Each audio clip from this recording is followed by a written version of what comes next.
You're welcome. This is Newsfile. It's your most authoritative news analysis platform. And here on Newsfile, we put Ghana first. Now, this morning, very topical, major, is to ask the question how this state, country called Ghana, a sovereign independent nation, got in a hurry to access $500 million and gave out a key national installation, only later to come announcing that it had been defrauded. Is there real fraud, or this is something else? We're talking about the PDS concession matter. We will exhaust the issue on this platform right here. And are we paying millions for excess energy that we don't need? Energy that we use less than 40%, and yet we pay annually millions in dollars for? Is that the truth, the politics, or that's the reality? We will take time in our second segment to deal exhaustively with the thorny aspects of the budget, the taxes, and the matters that concern you. Don't go anywhere. We'll be right back.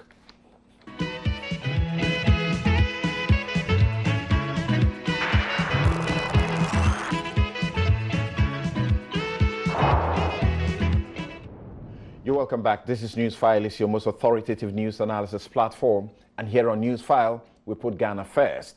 I promised that today I was going to do my take on the NMC. Yes, I have it, but for the sake of time, I shelve it and I invite you to read it later.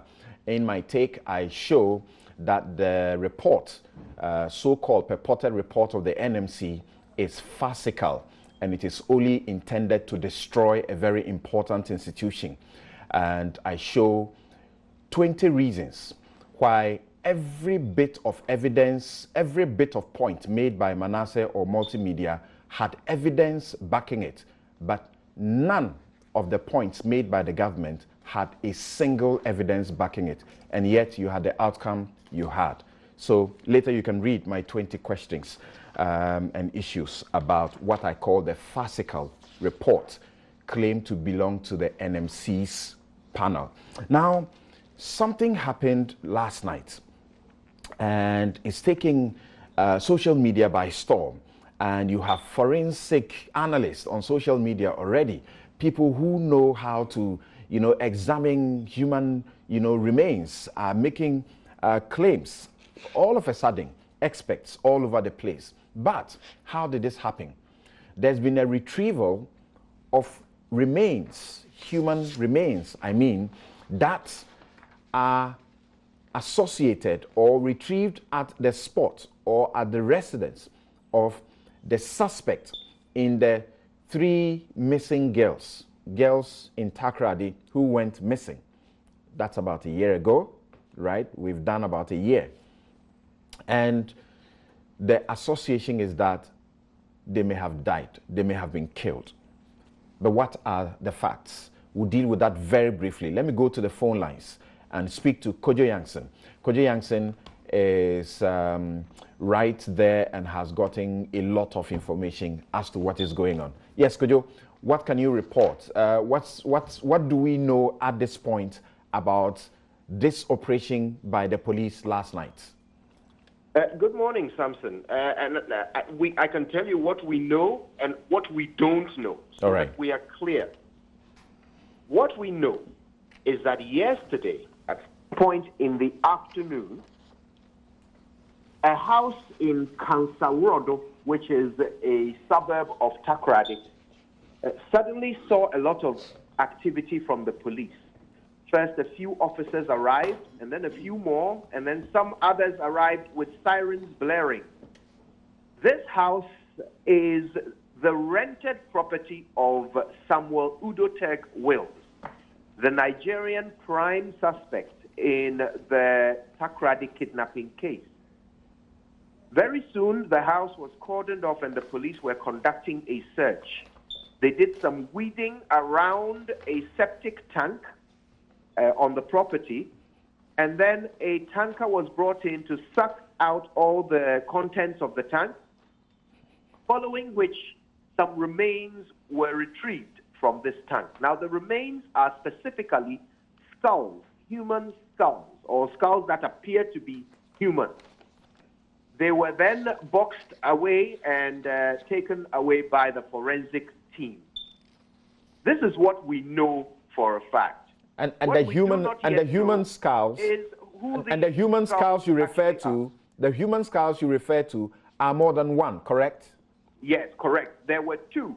Okay. There were two human skulls. Right. And this, what we do not know is who these skulls actually belong to, whether or not they belong to any of the missing Takrady girls. Right. What we know is that Samuel Wills himself was there on the scene with the police when this search was done. And we also know that the police brought in sniffer dogs, part of the operation to find these skulls. Now, the police are working with a certain theory, according to the sources I have been speaking to within the Western Regional Police Command. Now, they are working with a theory that some bodies were disposed of by Samuel Wills. And as part of that theory, there is an informant who told them that on the night before Samuel Wills was first arrested, and as we know, he was arrested first, he escaped on the 31st of December, he escaped lawful custody, and he was re-arrested on the 3rd of January 2019. Right. So on the night of his first, on the night before his first arrest was on the 22nd of December. So the night of 21st, this neighbor was in his own private latrine, which has a back onto a bushy area, and he could overhear Samuel Wills, who has a very distinctive accent, speaking on a phone somewhere in the bush. And in this phone conversation was explaining to somebody, some unidentified person, that he would hide it. He would hide it. So the police have now turned this particular bushy area into a secondary crime scene, if you will, right. Where they are expecting to find some clues to whatever was hidden. Okay. And that is the current theory, according to my sources in the Western Regional Police Command. All right. Of course, we are here now in Takrady on the ground. We will be picking up lots more information, right, and we will brief you as it comes in. We'll wait for that. Thank you very much, Kojo Yankson. And Kojo Yankson is with Joynews, the AM show, more particularly, and he's there. So would you can keep your dials on the multimedia platforms. The story broke on the multimedia platforms, and more will be brought to you as they unravel what exactly is going on as far as this issue is concerned. Now, let me get my guests to give me a minute or two each of their views as to what is going on. The police have, in fact, issued a statement, and in the statement, they have confirmed that this is the operation that has gone on there, and that they have indeed retrieved this remain, but they are yet to take them to the forensic laboratory and do the necessary work to be able to make any pronouncement. But the general public already appear to have their conclusions that these were the girls and that they have been murdered. Okay, so Ejapa, that's closer to you. So let's hear, Mr. Mesa, let's hear your 1 minute take on what is going on and what we should do, and the parents also and the relations should do. Very well. Good morning to my colleagues here and to our cherished viewers and listeners. I guess got the news at the same time as almost all of us did yesterday evening on my way from a program on UTV, when I heard on Joynews that the police had issued a statement indicating that they found some human remains and that they were yet to conduct some forensic examination to determine whether these were the girls or not. I was taken aback a little bit that why the statement if the forensics had not been done.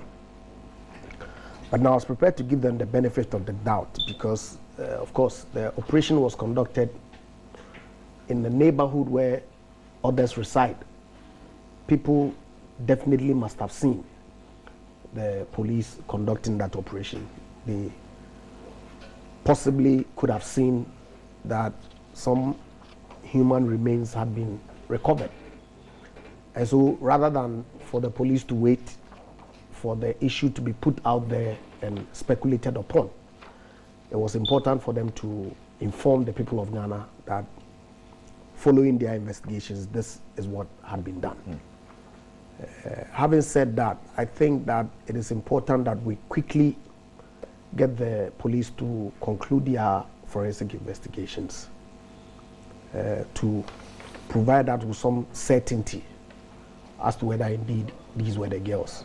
Of course, you can easily conjecture that if these bodies or remains were found within the immediate proximity of the suspects' former residence, then chances are that these may be the girls who have been missing all this while.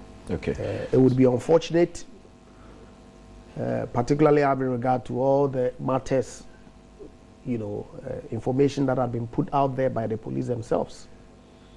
And I recall the Minister of Interior only a few days ago indicating in Parliament that they had actionable intelligence which they were going to act upon to get these girls. Okay. I'm only hoping that indeed these are not the girls. Of course, even if it were not the girls, these are Ghanaian citizens whose remains have been found. Whichever way, so whichever way you look at it, right, it's really, really disturbing. Okay. I was completely shaken last night. Let me hear from John. And the Samuel Udotuk Wales is actually been convicted when he attempted to escape jail. So he's a convict. The police issued a statement and they said, as part of investigations into the 3 Takoradi kidnapped girls, do you think that they are to blame in any way for the manner in which it has been reported to suggest that these are the girls who have been found dead? First of all, this is quite a matter that has drawn public attention. And I want to commend Multimedia. You have been consistent on this matter. You have pushed and pushed, and it looks like we are getting to this level. Yeah. Yes. If you look at, like my colleague said, one, the claim is that that's where the suspect lived. That's number one. The claim is that is the suspect the police says the building was previously occupied by the convict. That is the point. And so if the building was previously occupied by the suspect, then there's a high linkage. And if you make any deduction, you might then be thinking that they may be the people we're thinking of. But the point is there's only a forensic investigation that can establish that. One, maybe the police shouldn't have rushed in putting this information out. I thought that they would have conducted forensic investigation. Now the families are going to be in very serious, difficult situation. I hope that they are also engaged with the family in terms of information sharing and all that. So it should have been a covert operation? I think so. That's what maybe they but finally, I hope that the findings will be made public, because then the issue of the minister's comment, the police administration's comment, in terms of the time periods when they claimed they knew they were alive, in terms of the claim that some of them may have been taken out of the country and all that. We are not there yet. But I'm saying that let's share information as much as possible, and let's ensure that we get a finality as far as this matter is concerned. Okay. But I'm told that it's 2 skulls and not 3. 2, yeah. In the media, I read 3, but I'm happy Joy is giving us an accurate information. All right. So The police statement, however, said the discovered human remains. They didn't say there were skulls. They just said human remains. Yes, so Ben, very disturbing because we are listening to some of the women, particularly in the area, those who have been campaigning, you know, for the girls to be found, and they are very disturbed about this piece of news. Yeah, I mean, it must be really worrying for the family. It really kills hope, the way the whole process has been managed. You go into such a scene with sirens blaring, and you attract everybody to come around to see what is happening. And I don't know whether the place was cordoned off to ensure that the public at least did not see what they were uncovering. You know, so the whole process probably was poorly managed. Okay. And we now don't know whether it's the girls, but the hope of this families are being killed. You know, so quickly they will need to go through the forensic investigation. Especially the one of the girls, the father was interviewed, and he said that he had also been told earlier that the dress that the daughter was wearing was found in the premises. Yeah.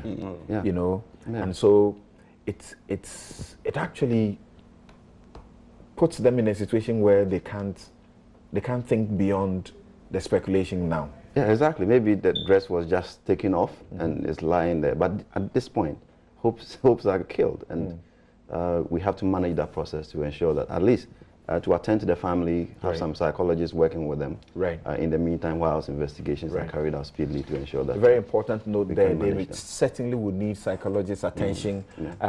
All the people who have the experience that can assist ought to be going in to assist them. So let's hope the police will take all of this into consideration. Prof, you don't think so? I think so. I'm very sad. I just can't imagine what the parents have been going through for almost a year or so. I felt perhaps they've had more than enough in terms of what the human body, psychology, emotions can actually bear. I want to believe that perhaps the police came out with the statement because of the public attention, or the fact that maybe they suspect social media would have reported this, and there will be a call on them perhaps to give some information, whether this or that. But when you go to the scene with sirens, what do you expect? You know, I'm just thinking that this should not divide us as a country. Let's work with our institutions, with all the weaknesses that they have. Genuinely, they might have erred in some of the processes and even how it has been managed. But we have one police institution as a country. Right. So let's bear with them. And more importantly, let's bear with the families. Not only the families, but even the community, the town, the fear, the panic. People who have children, they going to school, the state of mind, their classmates, their colleagues, friends, and perhaps anyone who is willing, who has some kind of insight, psychology-wise, whatever that can offer to the family, let's do so. My heart, our prayers, our support are with them. You don't have to be in that situation to feel what it feels like.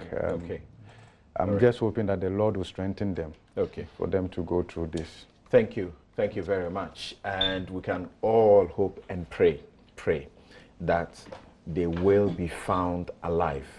But these skulls, who do they belong to? And what can be done in the circumstances? My guest in the studio for Newsfile this morning, John Abdullahi Jinapor, his MP, Yape Kusogu. Thank you very much for joining us. Benjamin Boache is Executive Director, ASEP. And Professor Godfrey A. Bokping is economist and Professor of Finance at the University of Ghana. At my extreme left is Andrew Ejapamesa. He is MP, 2nd D. Thank you all so very much. So let's start with the matters as regards PDS, right? Okay, so I guess I can start with you, Ben, because you are the expert. You have been analyzing the situation, you have actually made calls on the government for certain things to be done so that the assets of ECG are not compromised. You're talking about some interdictions of certain persons and all of that. But first, how did this news come to you? Yeah, I mean, I was not surprised, but I was worried because the signals. You are not surprised? No. That there is an attempt to defraud.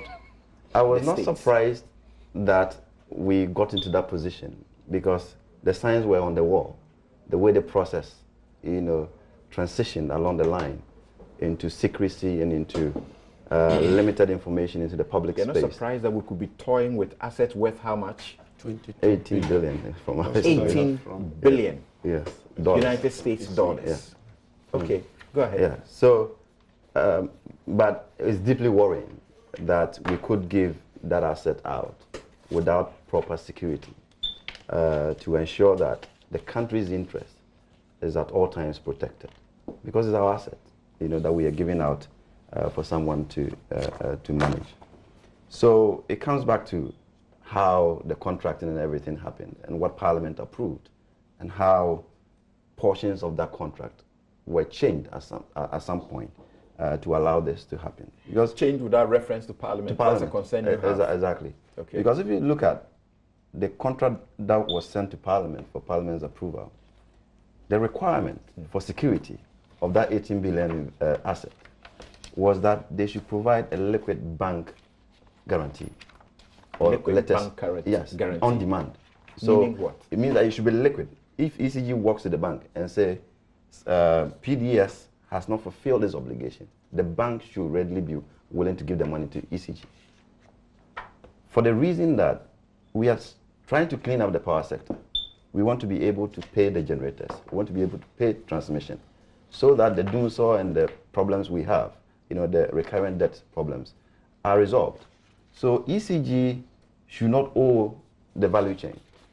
Just a couple of weeks ago or two, just a couple of weeks ago, yes, there were threats of the IPPs absolutely. complaining that they are owed in excess of, is it 700 million? 700, but it was 400 that was previously outstanding, Yes. and that they were expecting 300 to be paid immediately, and there was no money to pay them. So you have to stop that. And the essence of the guarantee is to ensure that there is always that liquidity to stop that from happening. So ECG walks to the bank and says, PDS has not given me money, so I want the money to go and pay them. And then you can go to PDS for them to replenish whatever has been taken from the LC or the bank account that provides the guarantee. So it's so explicit to ensure that we can continuously measure how PDS perform and sanction them appropriately when they deviate from that. Okay, so I'll come to you. We'll deal with the substantive issues that you raise, even including this matter of changing some of the terms without recourse to Parliament.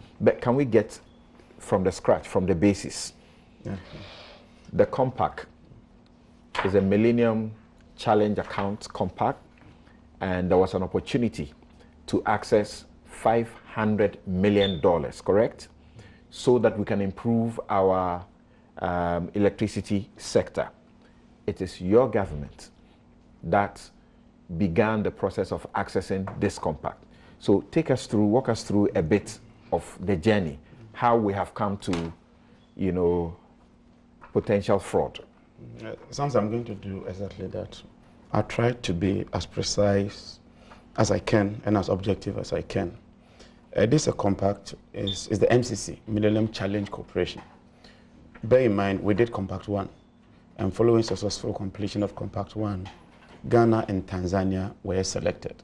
And so on the 5th of August 2014, Honorable Satekwe and then Secretary of State John Kerry signed the compact. It had to come to Parliament. That's the parent document for Parliament to approve in order for the compact to kick in. There are about 6 or 9 different projects under that. The ECG financial and operational turnaround is just one. There are other regulation, NEDCO, other investments. But the chunk of it, we identified the distribution sector as a major bottleneck because they interface with the public. And as we say, the value chain, if you don't have an effective, efficient value chain at the distribution end, it has a cascading effect on all the others, from the generators and all that. So we decided that let's invest in the distribution sector. We had two options, either a complete sale of ECG or a concession. We opted for a concession.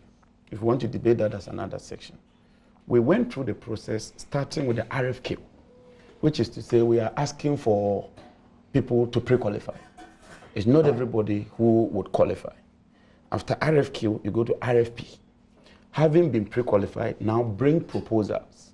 Competitive, open tender, let's get the best company with the technical know-how, the financial muscle to manage ECG. And from my records, this is a document submitted to the Mines and Energy Committee in March 2019. ECG's total asset was 22,479,000,000. That's a huge amount. If you look at this and compare it to other companies. So you needed a company, and with a workforce of about 6,000. Then we lost power. But there's a clarity here. 22 billion plus United States dollars of cedis. Cedis. Okay. Yes, because is it or is it not that it is not all the assets we have given? 80%. Is that the case? Or we're giving all the assets? I'll just explain that quickly. Okay, go ahead. We haven't even given assets per se. It's a concession. So take our assets, manage it, make revenues, and pay through the value chain and reimburse ECG what is due them. Okay. So ECG continues to remain the asset owner. Right. And that's why I'll come to those clauses. Okay, proceed. Then about 500 million, like you said, will be invested. But the concessionaire also would invest about 580 million over a 5-year period. Because you can't just take ECG's assets and just make money. Your duty is to also invest and ensure that you improve the operational efficiency. At that time, the losses were about 23%. That means that for every 100 CD of power that goes through the pipeline, 23 is lost. They were supposed to reduce it on an annual basis to about 8, which is the international benchmark standard. Like I said, we lost. NPP took over, and they decided to change the concession a bit. They decided that they would change the duration. They decided that they would change it and bring so-called 51% local partnership. It's for government to make its decision. So initially, the one coming in to assist us was supposed to be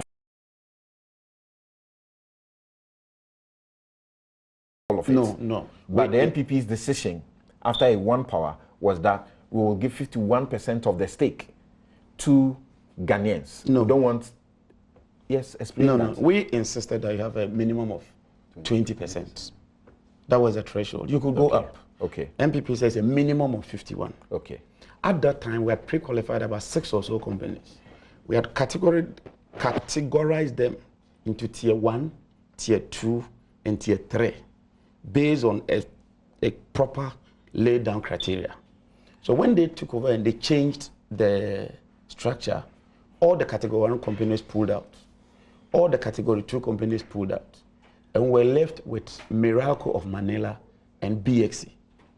And for reasons that I don't want to go in because the matter is in court, BXC was disqualified.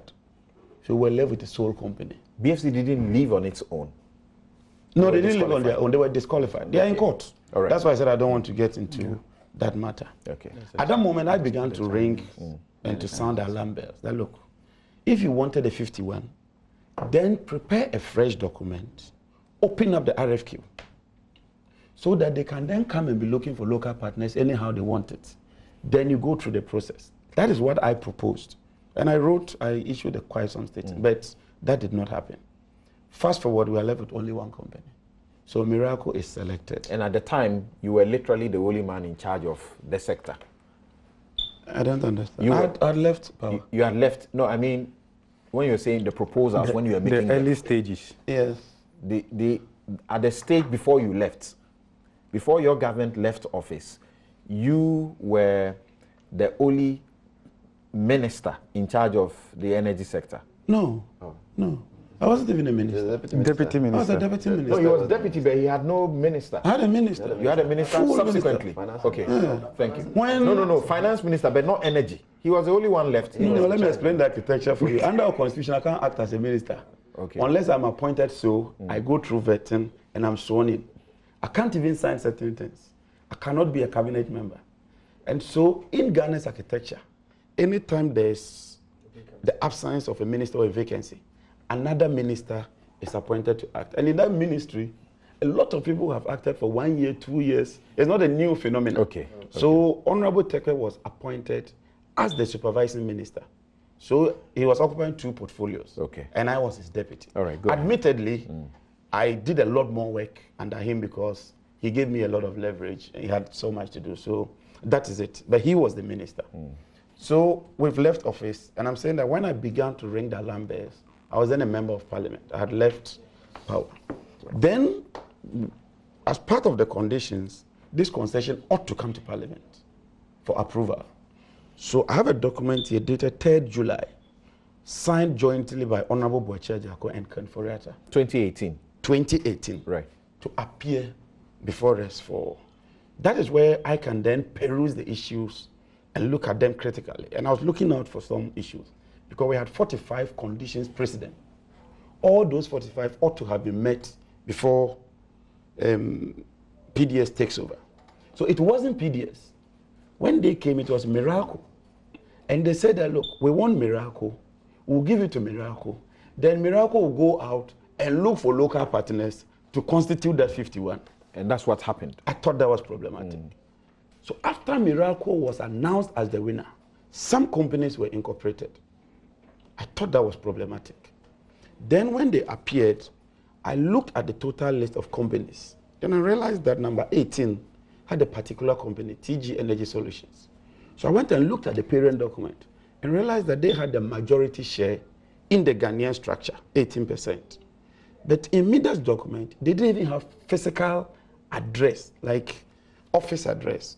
I've discussed that with my friend, and he says that every company that's incorporated will have an address. I said, that was curious. How come they don't have a physical address in your own document? More importantly, I realized that 6 of the conditions were not fulfilled at that time. But then the minister said that, look, this agreement, you are approving it subject to those conditions being fulfilled. And which were these conditions? 6 of them. 16. 16 of them. 16 out of the 45. Let me give you the 2 key ones, but those are the ones important for me. The one with the bank guarantee. We approved subject to the placement of a bank guarantee, not an insurance guarantee. Okay. Then the other one was condition precedent 34. And in condition precedent 34, it has a specific article, article 2.23G, which says that before, that is prior to the concession kicking in, the minister says that under section 2.23 of the lease and assignment agreement, ECG will be entitled to monitor the distribution system. It is a condition precedent to the transfer date, which means that ECG and PDS would have signed an article or protocol. So the ECG will monitor them on a continuous basis to ensure that they meet those conditions. As I speak to you, those conditions have not been met. And so it's not just about the bank guarantee. I'm more particular about ECG being able to manage and monitor its assets. And you are saying these conditions precedent ought to have been fulfilled prior to the handing over of the asset to PDS in March of this year. Yes. Okay. And you see, ECG says that transfer date occurred on 1st of March. 29 condition precedent were satisfied. 16 were remaining. So who took the decision to allow this concession to kick in, knowing very well that 16 conditions were outstanding? Who took the decision to convert a bank guarantee to an insurance guarantee? It's like an irrevocable letters of credit and a standby letter of credit. The two are not the same. And like my good friend was saying, one is active, one is more liquid. The other one could go through certain processes. And that is not what we approved. So if you wanted a waiver, what you should have done was to come back to the House and seek for that approval. Let's put that aside. I have another letter from the minister. This has been authenticated by the Minister of Information. He himself realized that on the 27th of March, the PDS structure was running into problems. And this is the Minister of Finance. This is the Minister of Finance, Ken Oforiatta. He writes to lawyer Akoto Ampao to restructure the PDS arrangement. The Ghanaian entities. Yes, but more curious to them. me is that I've realized that TG Energy Solutions shares has jumped from 18 to 28 without recourse to Parliament. That is problematic. Okay, so what was this restructuring supposed to be? The 3 Ghanaian entities were supposed to be merged into as an one. SPV. Okay. And bring on additional people. SPV is special purpose vehicle. Special purpose vehicle. And okay. Prof will help us. All right. And any other Ghanaian investors from time to time. That's what the minister says. Restructure it, constitute it into an SPV, and then bring in additional people. So that it becomes one. It's already one because the company, the consortium is PDS. It has a board, it has a chairman, it has members from this shareholding structure serving on it. So that is one, except that companies constitute ownership of and that. that was his concern, that they don't have to be in this scattered fashion. They should be one entity so that, you know, this is an important installation and we shouldn't. Well, I hold the view, maybe you can guide us from a legal point of view, that consortium itself is virtually a special purpose vehicle. Okay. Because the consortium was constituted to achieve a specific objective. And so in some form or other, it is more or less a special purpose vehicle, except that my understanding of a special purpose vehicle is that when it achieves its aim and the time duration expires, you dissolve it. But I won't even get that. I'm saying that whether you wanted a special purpose vehicle or any other form, come back to Parliament and seek our mandate. You cannot go ahead and do that. In April, I wrote a letter to the president, sounding the alarm bells that look, the guarantee in the form and structure in which it is was not fit for purpose. Because we also communicate with people. I wrote a letter. I issued 2 statements cautioning government that, look, this guarantee was not fit for purpose. I am baffled that it will take March, April, May, June, July, before you determine that that guarantee was fraudulent. I think that is too long the tenor for a government such as the government of Ghana in this modern age, in this information technology era, to take you all this while to come to this conclusion. And so where we are, I've heard the Minister of Energy, he's the supervising minister. I've heard his deputy. They were categorical that this bank guarantee was fraudulent. Now it's been suspended. That's why we gave a 5-point proposal or demand that, look, this current structure will not work for us. Even if you go and put another guarantee, I am strongly of the view that they don't have the capacity to manage the concession. List your 5-point demand, just list that, and you take a breather. I'll go around and we'll return because they are very critical issues that you have been speaking to, and you are the one who can speak to them in the manner you do. So the list. Okay, I hope I'm able to just let me try and record. One is the termination. 2 is that we've proposed that the ECG board be dissolved. So 1, you want this terminated this very rather than suspended? No, we want it terminated. Okay. So that we all step back. And number 2? And number 2, we want the ECG board reconstituted. Why? Because we don't have confidence in the board. The board should have ensured all this. MIDA itself ought to be reconstituted. And let me put on record, MIDA is a creature of Ghana government. It's not a foreign entity. Ministers serve on that board. 3, because now ECG has taken over the management, we are proposing that the management be made to sign some performance bonds or contracts so that with KPIs, so you can monitor them. Yes, 4. 4, any monies that PDS has collected and is still keeping, those monies should be refunded. And then 5 is the element of fraud. We hold the view that the law must take its course. But I've added a civil element for fraud. Yes, if that's what the minister, I've added a civil element, and that's critical for me. But I hold the view that the cash waterfall mechanism should be implemented immediately. Okay, absolutely. Thank you. I think it should be implemented immediately. Thank you for the points you raised. Now, you know what? I'll keep you. I'll keep you. Yes, Ejapa Mesa. Now, we know that because you have an association as a director and secretary to the TG, what's the name? TG? Energy Solutions. Some matters have come up as regards questions of conflict of interest and so on and so forth. But suspend that for a while. Sure.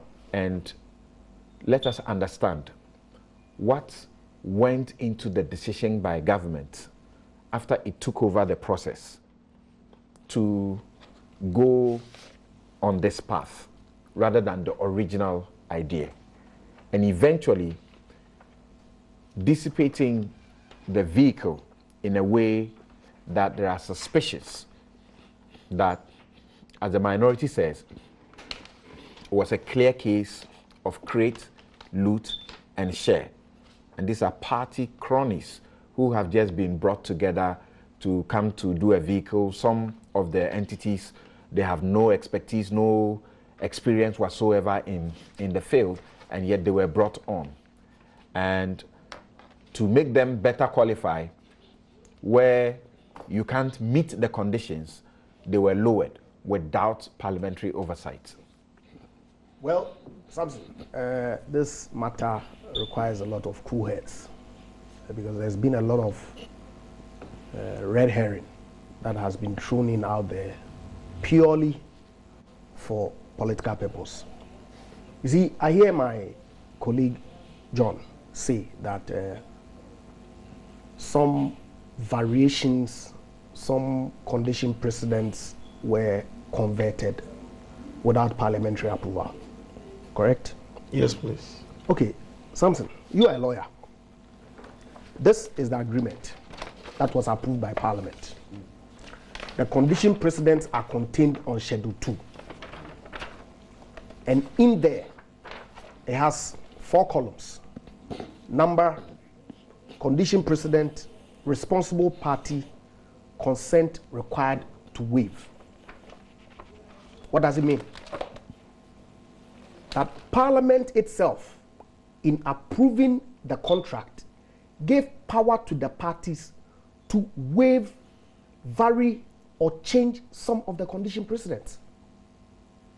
So if you say that the parties waived, varied, changed some of the conditions without recourse to Parliament, what are you saying? I don't understand. You see, look, the government did not depart from the original path as commenced by the NDC. The only thing that government did, he said here that the option that they chose was the concession, and the options are contained in the cabinet joint memo that was sent to Parliament by the Finance and Energy Minister. He said that the options available to government. Please the page so that I can keep track of Page 3. Okay. That they could do a management contract, it's an option. They could do a lease, or they could do a concession. And that government opted to do a concession. John himself admitted that that was the path that the NDC government had chosen. Now, they had indicated. And we are referring to a document as submitted to Parliament absolutely. By Boakye Jacob. Yes. And right. the finance tracing minister. And the finance minister. Background. Okay. From the beginning of the decision to sign on to the compact all the way to when the preferred bidder was selected through a transparent process. Now, what government changed was to change the percentage of the participation relative to foreign and Ghanaian from the 80-20 that the NDC had approved. Foreign 80, absolutely. Ghanaian 20. Ghanaian 20 to a 49-51. Foreign 49, Foreign 49, Ghanaian 51. Ghanaian 51. Right. Rationale was simple. That transforming ECG was not rocket science. In any event, if there was going to be any benefit, why don't we allow Ghanaians to have more? And more importantly, this is a key national installation. Asset. Right. Absolutely. So as far as I'm concerned, it was a good decision. And they had to renegotiate with the MCC and MIDA to get that variation approved. Okay.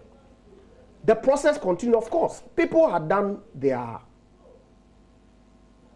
evaluation. and I decided to participate in the process. And so at a point when that decision was taken to make a Ghanaian interest in the PSP 51 as opposed to 20, they opted out. Now, we haven't been told that at that point new companies joined. What does it tell us? That all the companies, including the PDS that ultimately was selected, had been pre-qualified. They had met all the conditions that the NDC government had approved. Miracle-led consortium. That's what it is. They had met 20 or so. No, not the condition precedent. 16. No, okay. we haven't gotten there. Thank you. Okay. Nowhere close there at all. I'm talking of the process. Right, I get that. The Miracle-led consortium had met all the conditions to qualify to participate in the process. No. Had they been disqualified? There was no Miracle-led consortium. But when you are done, whatever. I mean, like I said, you can dispute it all you want. I'll note it. And that is what it was. Some people elected to jettison the process because in their assessment, a 49% was not good enough. Fair deal. Some 3 companies remained. It is my understanding that subsequently 1 also exited, remaining BXC and the Miracle-led consortium. Because that's what is contained on the cabinet, the memo that was submitted to Parliament. Right. And Samson, for the benefit of our listeners and viewers, the government of Ghana and the consortium of investors, led by Manila Electric. That's Miracle. Yes. Yeah. BXC was disqualified for reasons that are known to all of us. Now, they have gone to court, which is a legitimate dispute resolution mechanism available to them in law, leaving the Miracle-led consortium. John has argued that, as far as he's concerned, at that time, government should have, or at the time when government decided to change the shareholding to 51-49, should have abandoned the process. Oh. No, that's what you said. And restart.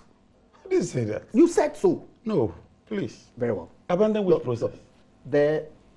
What did you mean? Because you had suggested once so. you proposed that you were changing it, Yes. you should have opened it up for fresh applications. You should have started afresh. Exactly. So you see, he's using different words, but saying the same thing you said. Process to somewhere. Okay, thank you. You understand? But So, don't forget that time was of the essence. There you go. This is we're going to lose the money if we didn't rush. There you go. So let's come to the outtake. Time was of the essence. We had committed to conclude the transaction by a certain date. Okay? Now, government then proceeds and submits the agreement to Parliament in accordance with our Constitution for approval. Parliament then approves it, subject, of course, to the satisfaction of the condition precedents that are contained in the agreement. I've seen a letter from MIDA, for instance, which changed the PURC tariff setting requirements from a condition precedent to a condition subsequent. Correct? Is it legitimate?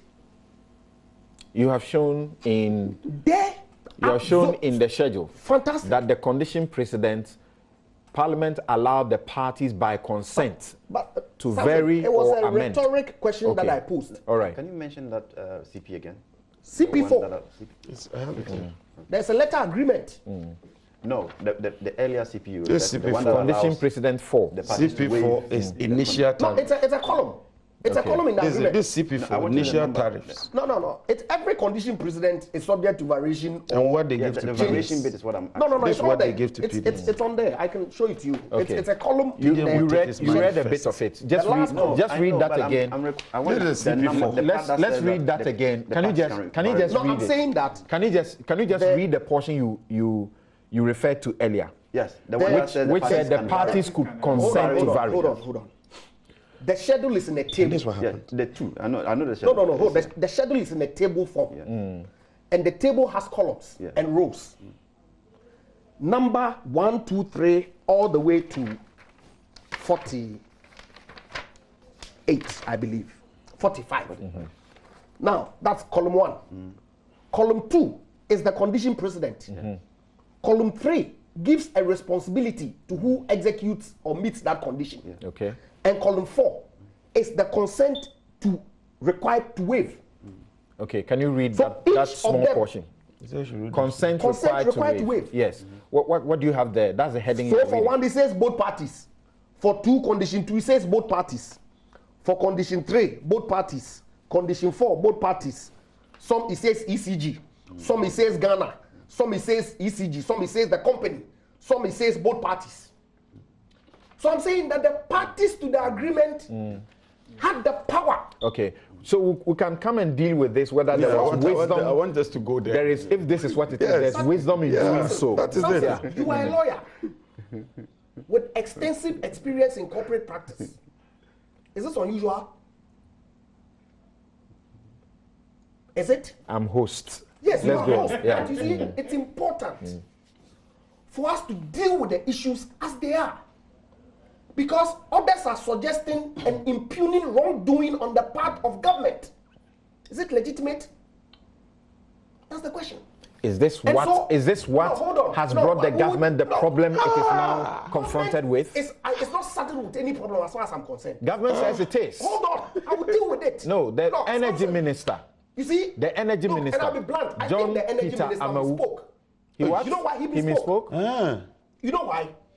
Because I'm aware of an official government statement issued by the Minister of Information informing the people of Ghana that, look, gentlemen, this transaction that I executed, some information has reached me that raises suspicion of misrepresentation. He used specific words. Please, if you Read may. the ECG letter.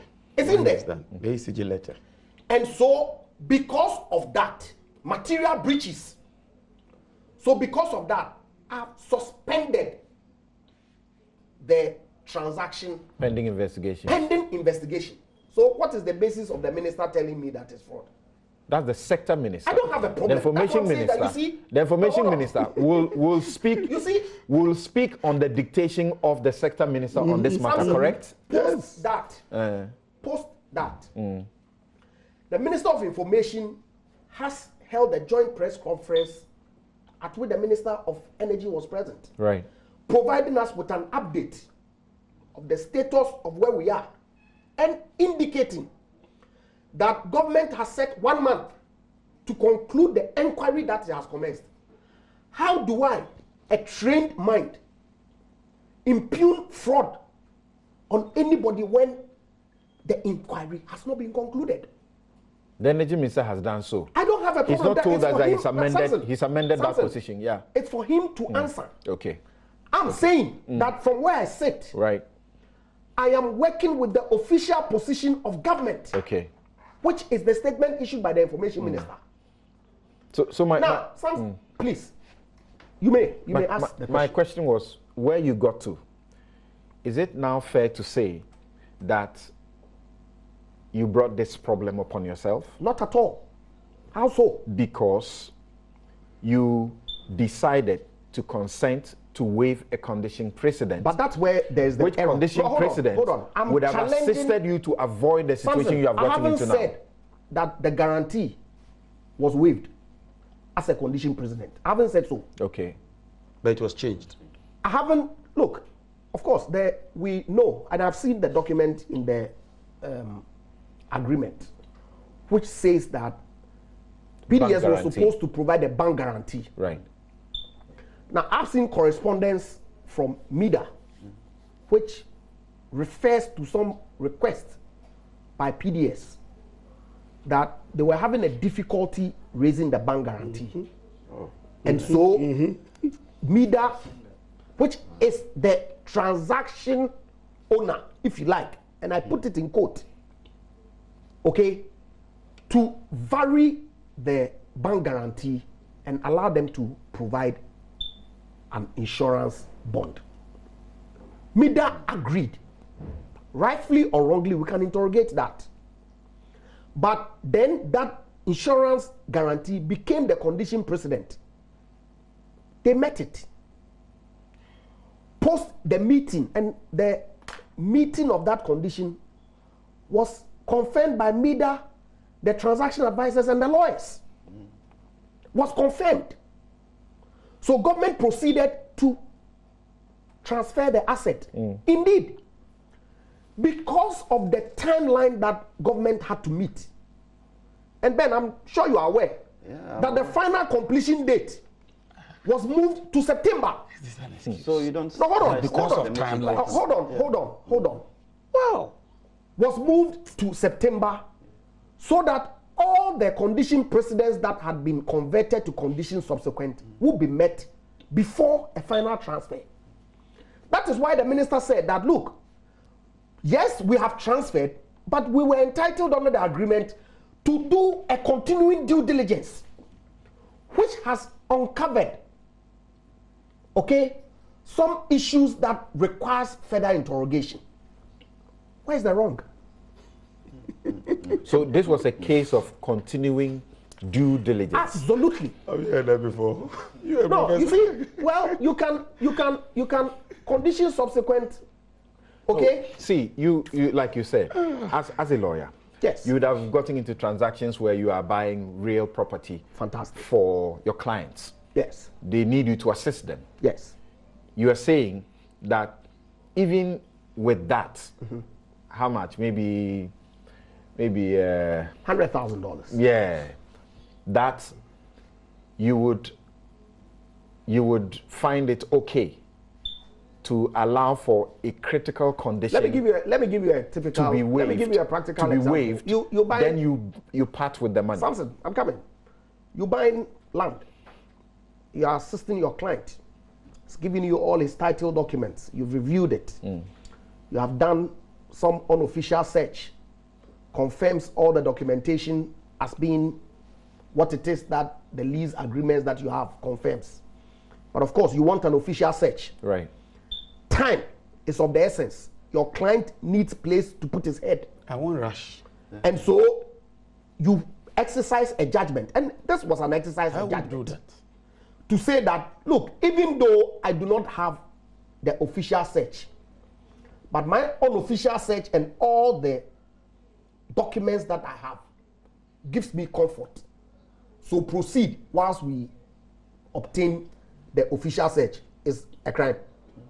You have committed a crime. Okay. So you see, Ben, look, and look, I wait, I'll come to you. He paused shortly. To some statements that others have made that yes, some heads should roll. By all means, if there's wrongdoing, why not? Why not? But the wrongdoing can only be established post the inquiry.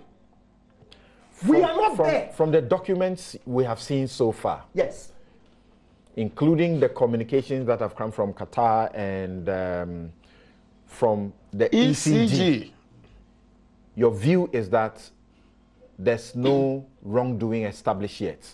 Samson, if you look, yes, of course, I've seen the initial acute letter, right, and the ECG letter. Right. That on its face suggests wrongdoing. Okay. Post that, we have also cited a letter from Akut saying that the insurance or the bond has been cancelled because of... That's a letter after the suspension. Yes, yes. After the suspension. Yes. Take note. I'm very much clear in my mind about the chronology. Very clear. So hold on. So if it's not that serious, let me put it in proper context. If it's not that serious, it is serious. Would you proceed on a suspension? Hold on. In such an important contract? That's why I said that if you look at the two documents, ECGs, right, and Akut's initial letter, Right. it was important for government to act. And so government acted. That, hey, there's no clarity here. I got legal advice. I got the transaction advisor's confirmation. I got the transaction manager's confirmation that these documents that you have presented meet the conditions. And so I should proceed. Okay. Based on that, I did proceed. But following that, some issues have arisen. So it's important for me to act to secure the national asset. Thank you. So I'm suspending. And so something, just the last point. Subsequently, the letter from Akut saying that premium payment that they didn't receive was the basis for their cancelling the guarantee. What does it tell us? Okay, that's also important. We'll interrogate that. So now, Ben, so they have canvassed a number of issues. These are matters that you are too familiar with, and questions that you have raised over and again. What should we be paying attention to?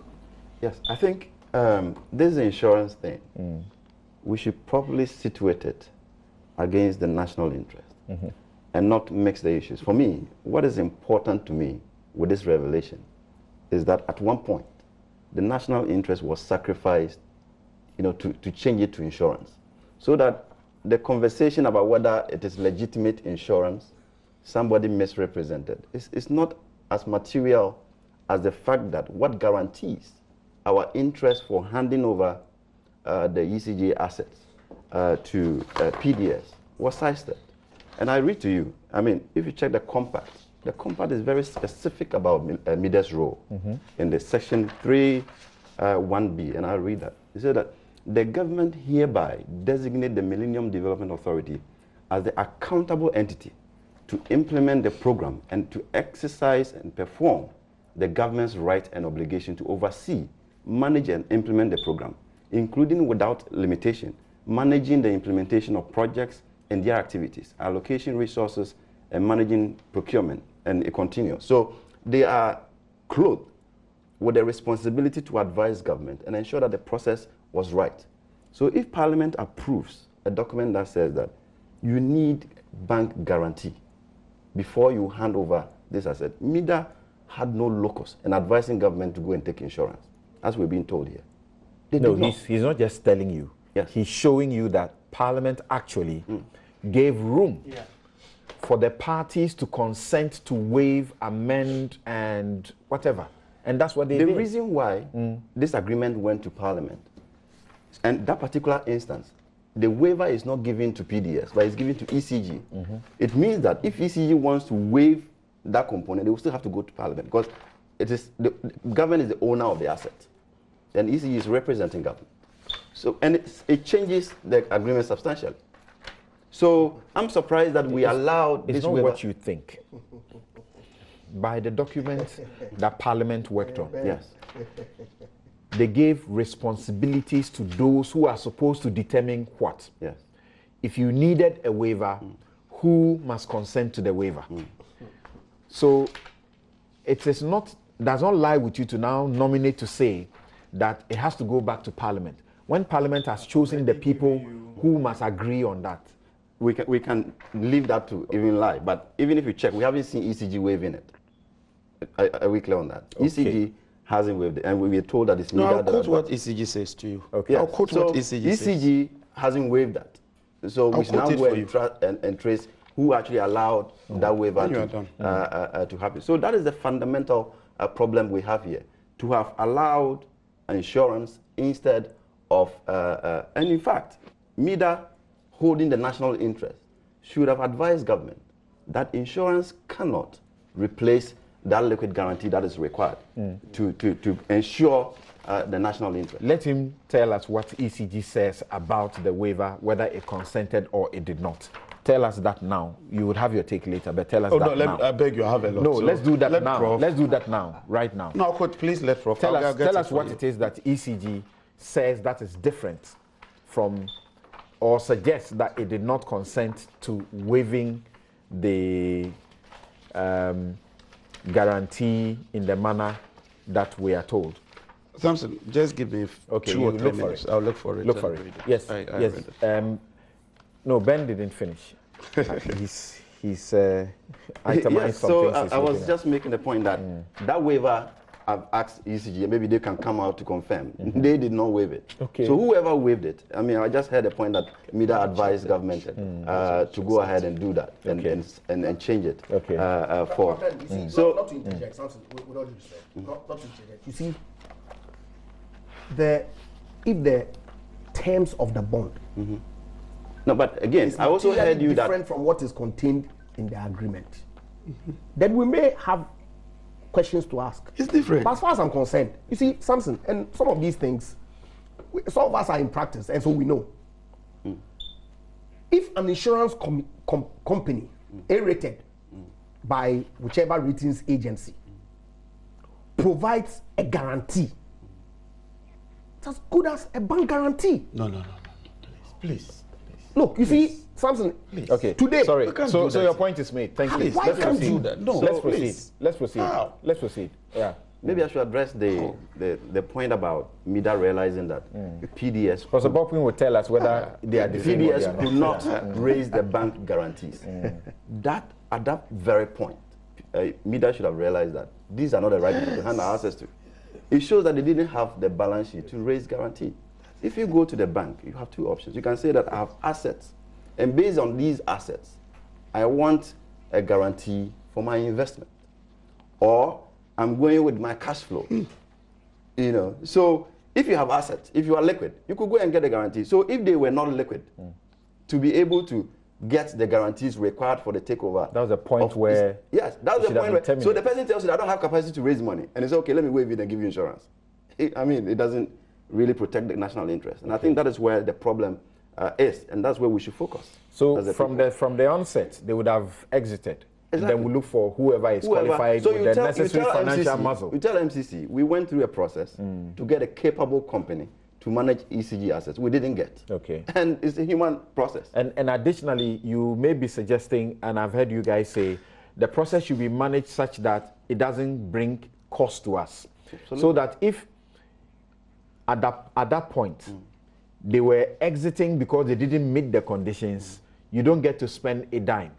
But at this point, if eventually you are going to terminate them, there may be the possibility that we may suffer hefty, compensation or damages. Yeah, because you were waiving things along the way, to get us where we are today. All right. And the danger even is that now we are realizing that even the insurance bond that they provided is not legit. Okay, it doesn't even exist. So what that tells you is that for the past 4 months, that PDS has taken money, and they can almost 5 months. Yes, they can collect about $300 million a month. Okay, if you do an audit and you find out that you can account for $200 million, who are you going to ask? That money is gone. It's gone because there's no guarantee for it to fall on. Yes, you don't have to go and chase shadows. Okay, now, Prof, can we begin from this point? Please hold on. Can we begin from this point? I'm talking about expenditure. If there's yes, and committed the state. He says that. Mr. Mercer says that. Look, insurance bond and the bank guarantee are the same, really, correct? They are not the same. They are not. They are not the same. Look, this is a bit of an embarrassment to us as a country. First, because we have shown time and again as a country, we are incapable of managing our own assets.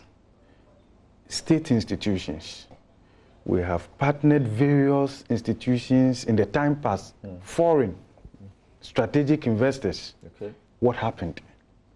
Talk about Ghana Airways, which eventually became a restaurant. Even that one, I'm told we could not sustain it, even as a restaurant. It was one flight. Okay, all right. One aircraft that became a restaurant. So then think about Ghana Water Company and what we have gone through and all of that. I'm looking at it from these lines. First, as a country, we agreed to give away ECG. Yeah, I'm not interested in which party was in government. All right. This was what we decided, that for the second compact, we had to cede this. We agreed. And then also, I think that the government did not substantially deviate from the original plan. And here I'll provide reasons, because the options provided that the previous government chose concessionaire is essentially the same part. Okay. There was something, even before the NDC left, there were concerns about local content. Right. And in this country, local content has been an issue, that the local content portion in that original discussion was too low. So I want to believe that the government, the MPP government, scale it up to about 51%, we are told, and all of that. I want to believe that in that process, it wasn't managed well. And I think government ought to accept where they got it wrong in terms of greater transparency, disclosure, and all of that, because parties, companies had entered the process. So once you vary this significantly, it has implications. Some may have to go back to their boards and perhaps get... And not I'll just prove to that you. is where you are even done. pause I have some point and of view. recalibrate the whole process to so, say where we are, how do we achieve this goal we've set ourselves to, you know, without You're saying rushing essentially what John was saying earlier, that you start afresh. not necessarily afresh, even but you if have we to don't- probably Yes. recalibrate it, because Okay. the time frame, if you have 5 years to implement it, you can adjust the times. Say the third leg, I'll pull some time. And you to meet knew the implications of such a first leg. decision. Okay, yeah, so Professor Bokpin, let's go. Yeah. So we failed as a country to operationalize whatever clause we put in there about scaling up local content and all of that. And I think we should accept the blame and then apologize and then move on. Then also you are looking at the other angle, that because of the outcome as we have it right now, it doesn't justify whatever good judgment government thought or good intentions. And the outcome is such that right now, there's no way we can substitute the good intentions for good accomplishment as we can see it here. And that is where I think that whilst we look at all this, and if you look at how MEDA was set up and the role MEDA was supposed to play in all of these things, I'm thinking that MEDA had failed us. You put on autopilot. Yes. I'm not too sure whether they were under pressure or whatever, but I mean, look, the reputational damage to us as a country is very huge. And I think that I would not blame government also for suspending the arrangement, because that's not a cancellation, because some evidence have emerged and all of that. But I'm thinking, for the sake of government's own integrity, I will lean a bit more towards the minorities' call about some kind of investigation that is a bit bigger than what is being done right now, because of the role that the various parties have played in all of this. It's just to bring clarity to this discussion. Clearly, and I agree with Ben here, that somebody showed up and told you that we are unable to provide that bank guarantee. A company, an institution with such a huge asset base, I think we should have just killed it right from there. Even if that would mean it would delay our chance of assessing and all of that, perhaps that would have been a better option compared to what we have had to discuss right now. And that is where I'm looking at it from. Then, so you are looking at how the local content that went up to 51% was operationalized.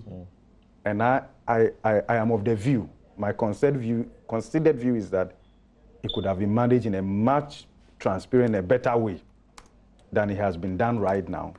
Because when you lift the veil and you begin to discuss the underlying issues, the ownership issues in all of that, I think it doesn't speak well of good governance. It doesn't speak well when it comes to transparency and all of that. So then also maybe my good friend... So they fall on a reputable bank for the demand guarantee, correct? That's Carl Bank. That's what we are. That's not what has happened. I don't think Carl Bank issued that. Does Carl Bank meet that A-rated? That's not their job. thing? Is it not the case that they then decided to divest sort of the risk and got in Carl Bank cannot provide an insurance and guarantee. done well too. They cannot. And done well too, seeking to divest the risk That's not their further. job. They Now cannot. went out to look for. Look, it's down to I believe that the agreement sought to kill all of these things by asking for a guarantee A-rated. I mean, it's as simple as that. Rather than looking at this diverse, look, in the first place, why would all these things come to be? Because PDS could not provide. If they had provided that, we wouldn't have gone through all of this. Because it's about capacity. It's about capacity. It's about ability to invest, but not an insurance and scale up the operations of ECG to deliver. Samson. You see, yes. Okay. So sorry. We have spent quite a bit of time on this. We need to quickly find a way of wrapping up and go back to the connected issue of the energy excess matters. So, yes. You see, why did we go into this concession? It's because we want a reputable company with the technical and financial muscle to take over from ECG. Because we already had a system. And we are saying they want a better system. And then this company is unable to provide a bank guarantee. And then government, because MIDA is government. Look, upon assumption of office, the government changed the chief executive. The government changed the board chair. Go and check the board of MIDA. It's government, ministers, and government. The chief executive? He was changed. Engineer Ura Safo was changed. Yeah. The board chair, Professor Sevadede, was changed. You understand? So if a company that is supposed to come and improve the system, the lawyers were cannot changed. provide, Everybody else was changed. cannot provide a bank guarantee. Yes, but then you say that, look, I'm racing against time, so I'll waive my rights and allow them to go and bring something of a lower standard, which has even tended to be embarrassing. Then this government has a real problem. But something, you see, this 50% thing, 51%, there was a rationale. We had done some sounding and realized that the 20 will work.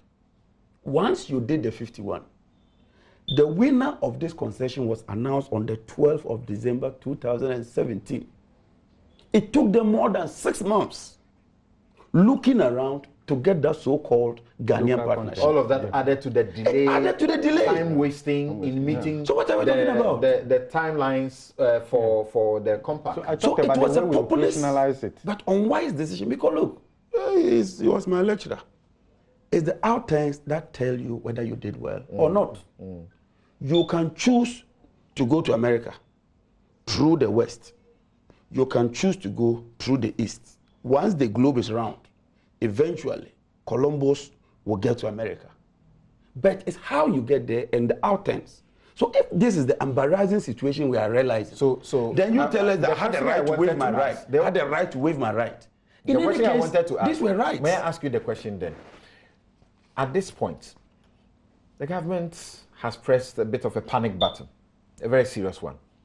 But have we been told that we had attempted to call on the guarantee or whatever it is, and It didn't. there was nothing, and it could not be honored? Thank you. You don't need to, first of all, you must establish that the guarantee is genuine. That would then tell you that when you call on the guarantee, it will kick in. And that is why it was a condition precedent.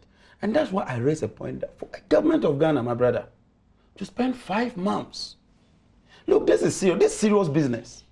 And let's get serious with that. It took the government of Ghana 5 months. I ask you that question also because, you know, the speculation about what people put in the local parlance of Edidija matters. That clearly there were some people or groups in the line who ought to have benefited and were sidelined. And this is the way to get some people out of the way and step in. I have a lot of information. Because, I'm not kidding. He has a question. He has a question about the second letter from Akut. Yes. Which is not about the question of the lack of capacity Or the validity. or the validity of their officer, to sign or do this project, but on the question of lack of payment of the premium. Yes. Does that not suggest to you Let me be blunt that with the you. first one, the first issue they raised about lack of capacity doesn't wash? No, it was. Look, that payment was not made. The $12 million that was supposed to be put there to trigger the process, that 12 million was not paid. Indeed, let me get blunt because you've brought this. The money said to be PDS paid didn't to have the the bank money. was not paid. Is that what you're saying? PDS is how to work with a particular bank. I don't want to create problems for banks, so I won't mention that bank. PDS was supposed to invest a certain amount. As I speak to you, PDS has invested none. What they are doing is rather to feed on existing customers of ECG, take monies and turn it around, put it in that account to show up. That is why they were not able to pay the IPPs.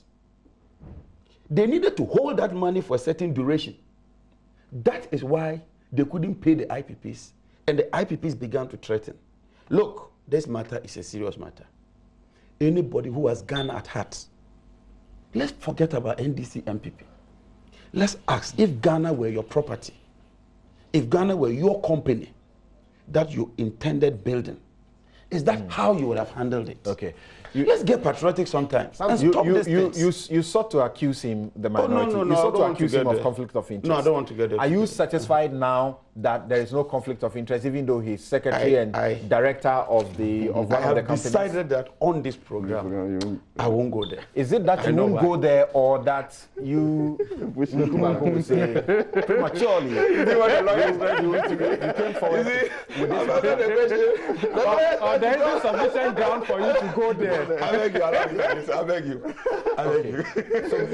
So Japa, your explanation to that question is what?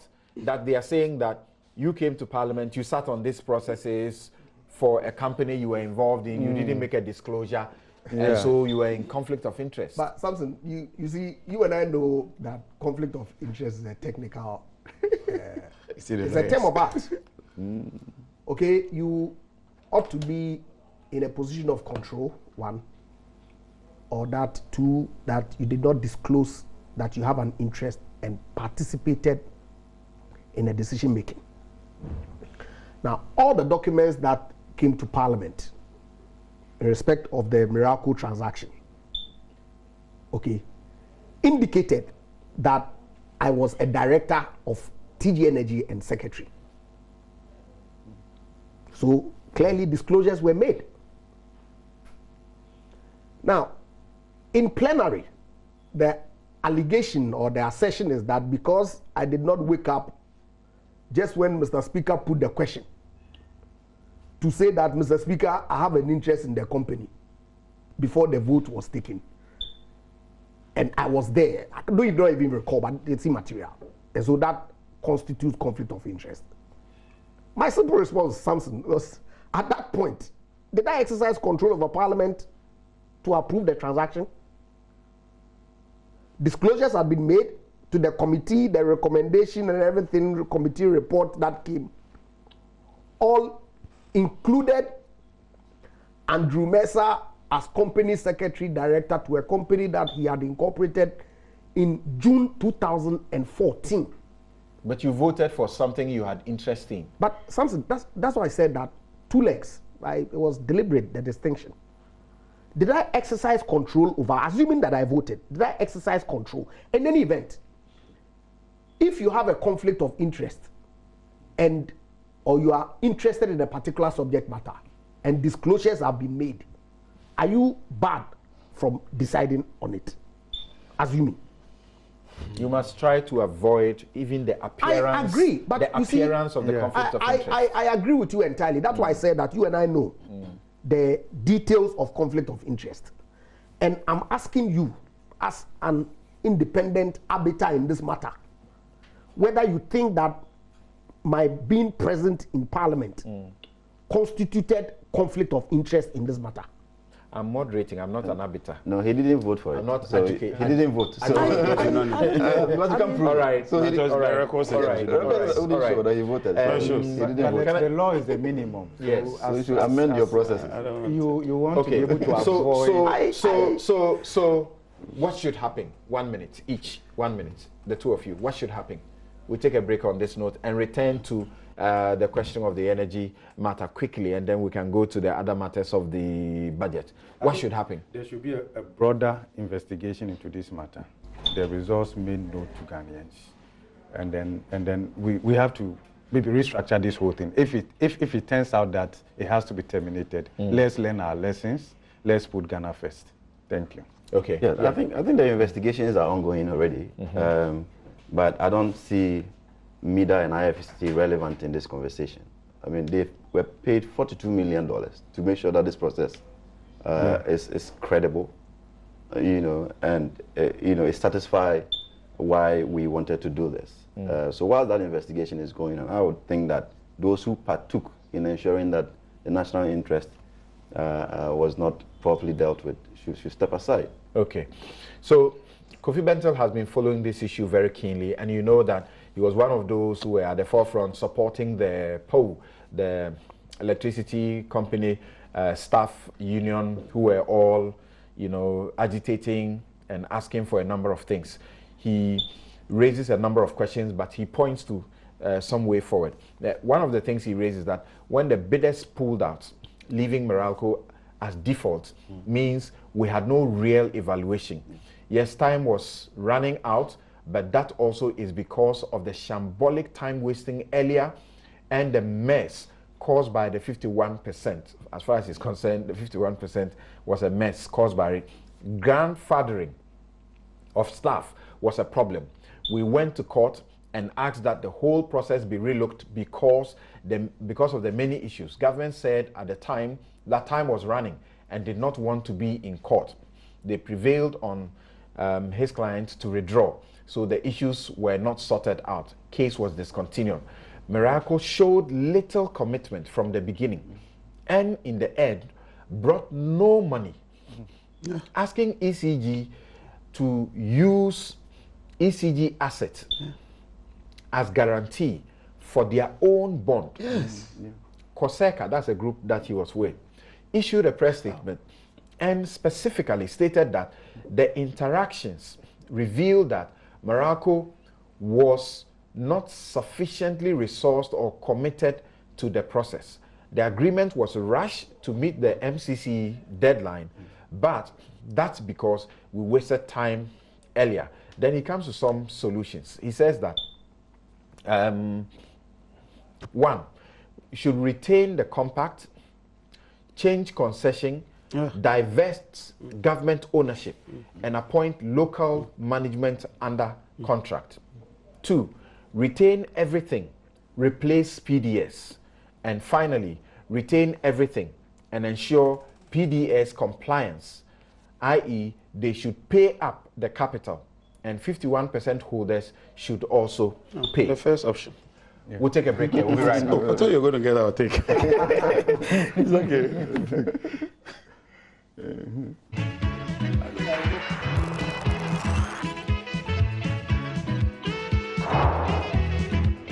You're welcome back. This is Newsfile. It's your most authoritative news analysis platform, and here on Newsfile we put Ghana first. I've got tons of your messages, but we'll share them at the appropriate time. For now, time is not our friend. So let's look at the questions that came up about renegotiating take-or-pay power contracts.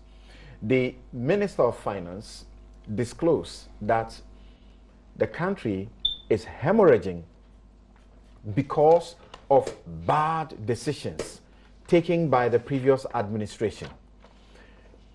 We have more than we need. Even it's like double what we need during our peak period for electricity. And we have brought in power that we are using less than 40%, and yet on an annual basis, we are paying millions of dollars for what we don't use, waste. So, Ben, how are we supposed to appreciate what the minister is talking about? Yes, so I think, let's start off. This is the reality, that we have more than we need today. And because of the contracts and the way we sign them, and rightly so, if somebody invests to develop a project, at least you have to amortize the project. So there are take-or-pay clauses in the contracts that were signed to the effect that if you do not need that power, at least you have to pay for the cost of investment. And that is the capacity charge that we have been talking about. So the excess that we have on our hands here have to be paid for. And I think that's what the finance minister is complaining about. But it has a history. I mean, we know that the challenges we went through during the Doomsday era, and we needed to bring on generation systems to be able to mitigate the economic impact and all of that. So government signed contracts with IPPs to bring in power. But it's as energy watcher, as a watcher of the sector, we raised concerns at the time with how many plants we were signing on. So after one of the State of Nation address, we did an analysis and we showed that even what we had signed up to, the commitment of government at the time was about $350 million in excess capacity if all those plants come on stream, you know. And we spoke to it, and we kept signing until we got to over 600 million, and then the World Bank intervened, you know, to say that this is a dangerous route to actually go, because once they all come on stream, you're going to have to pay for that capacity. So that is what brought us to where we are today. And then there was a change in government, you know, and when government changed hands, that reality was there. We knew that these plans were going to mature, and when they mature, you have to pay for them. So that also required immediate action to see how can you resolve it. At that point, do you renegotiate with some of the IPPs? Do you cancel some of them and bear the consequences or not? That's way back in January 2017. And that was when the critical decisions ought to have been taken. But we keep repeating in the budget, excess capacity, excess capacity, excess capacity. And now the bill is here, you know, and you have to pay for them. If you had bear the liabilities, for some of them, like AXA and all of that, you could have paid even $200 million to let them go away with their plans. And you don't have to wait to pay $500 or $600 million over a period of time. So I think the decisions and the blame game, you know, that they don't help us to focus on what we need to do immediately for the country. And that is why we are here today talking about excess capacity. Saying things but baffle. as we speak, it is the reality, and we have to pay for them because the plans are here. Saying things baffle me, really, but may not be the best of comparisons. But we're looking for, is it 200 million to build a new chamber? Yeah. And we were rushing for 500 million to improve our electricity sector. It looks like we could afford to do that on our own somehow, you know. Now we are told that we are currently paying over 2.5 billion Ghana cedis annually for 2,300 megawatts of power that we have, that we don't need and we don't use. Look, Prof, I don't understand this. What is this? I wish I could set the records before Prof. No, let him speak. No, because it's flawed. It's flawed. Yes. Okay, you want him to... That is flawed. Go ahead. I have challenged the ministry to give us details of this information. Don't you think that is proper? It's proper. If you claim that there's a 5 billion to be paid, and it's because of so-called excess capacity, what you do is to provide that information. I am telling you. And when we get to the economy side, and we go to the appendixes, you will see that a chunk of this money is a result of MMDAs not paying the electricity. You are seeking to disprove it. So you show us the but basis. I think the point he was making was the excess. He says excess that capacity. there's a 5.1 billion to be paid Annually. That is what the minister says in his budget. Annually is And actually, no, he says that there's this debt that ought to be paid. When you go to the below the line, there is the gap, there's that and then gap there is there. also the... Yes, and says that it is because of excess capacity. And I'm saying that, give us that information. But you see, because Prof, I wanted to lay some foundation, then you can come from an independent point of view. Samson, I have the Energy Commission Supply Plan. Look, the ministry doesn't change figures. The Energy Commission is the source for all our data. I refer to page 2, line 7. It says that in order to eliminate the load shedding in 2015, will require a minimum generation of 16,000 300 and something to 17,000 gigawatt hours, translating into an overall national installed capacity requirement of 4,200. This is advice from Energy Commission to me as a minister. They've also told me that cumulatively will consume between 10 and 12%. So if you use that 4,200 2015 and you do even a 10% compounding rate, today you should be having about 6,000 megawatts. So that is the basis I'm laying first of all. So let's put this aside. Number two, we're supposed to be increasing access to electricity at a rate of 5%. Today, as I speak to you, almost 3 years under this administration, they've done just about 1.2%. So you will have excess capacity. Number three, Samson, I hold this document. This is a document from the Finance Committee, signed by the chairman of the Finance Committee. As I speak to you, we had a program to convert our 161 line, the main one to Burkina, to 330. This is the document that says that we should have been exporting 400 megawatts of power as we speak today, and would have been getting $12 million per quarter. Because, and I'm quoting the chairman himself, the major tariff review by the PURC in March 2018, which decreased the transmission service charge, this reduced the revenue of Gridco by about 31% and led to a breach of the financial covenant the company signed with AFG. Simply put, because you took a populist decision in March to reduce those tariffs, Gridco couldn't continue with the project.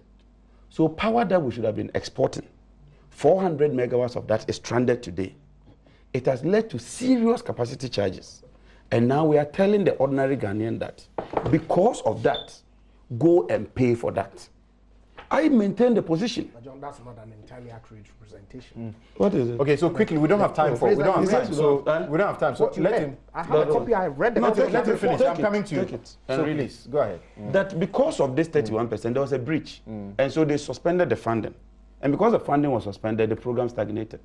And I'm saying that's a fact. So we have been exporting power today. I maintain the view. And my brother, we are in this sector today. In the sub-region, we are said to have the most expensive. It's not true. Listen to the minister. Let me quote the minister for you. Please let me quote the minister. This is Mr. Boachejaku's own statement. In total, Ghana's average electricity tariff was approximately 21 US cents per kilowatt hour. This is similar to average tariffs in countries in sub-Saharan Africa. This is the minister telling you this. But it's not. And yet you say that our there are problems with that we can point to, but it's not accurate. So the minister is wrong. Yes. He's wrong. On this number, he's wrong. He's wrong. Yes. Yes. And then you can't trust that. But you were buying power there's a subsidy. You were buying power from Cote d'Ivoire. You know how much you're buying. No, I'm saying that Ghana's average tariff, the minister with a memo to parliament says that it is among the lowest compared to the rest. So you are admitting that there in fact is excess. Yeah, I'm coming quickly because there of in fact time. is excess power. There will be. And we are paying for that. Yes, because we didn't take steps to consume a lot of that power. And two, why you would need some excess power is that excess power is a form of insurance. When your system... This is in excess of your safety. Yes. And I'm saying that if you had pursued these programs, you wouldn't have this excess above your safety margin. But the 18 to 20% consumption is about 350 megawatts. It's 400. So let me tell you, if you take that 400, let me tell you, if you take that 400 and you take Togo, and you take Benin, and you take Valco, and you take access rate, we should be consuming a chunk of this power. Number two, you and I know that you don't use install capacity to do analysis. Yes, I do. So his install capacity analysis is flawed. Yeah. So why do we procure what what we don't need and then now begin to look at what we want to do about it? I am saying that when you yourself started this whole issue of renegotiation, what were you renegotiating? There were two things. Then? The renegotiation had to do with old plans. We said that, look, don't bring them on board. We are not talking of what is in the pipeline. Okay. They are committed projects and pipeline projects.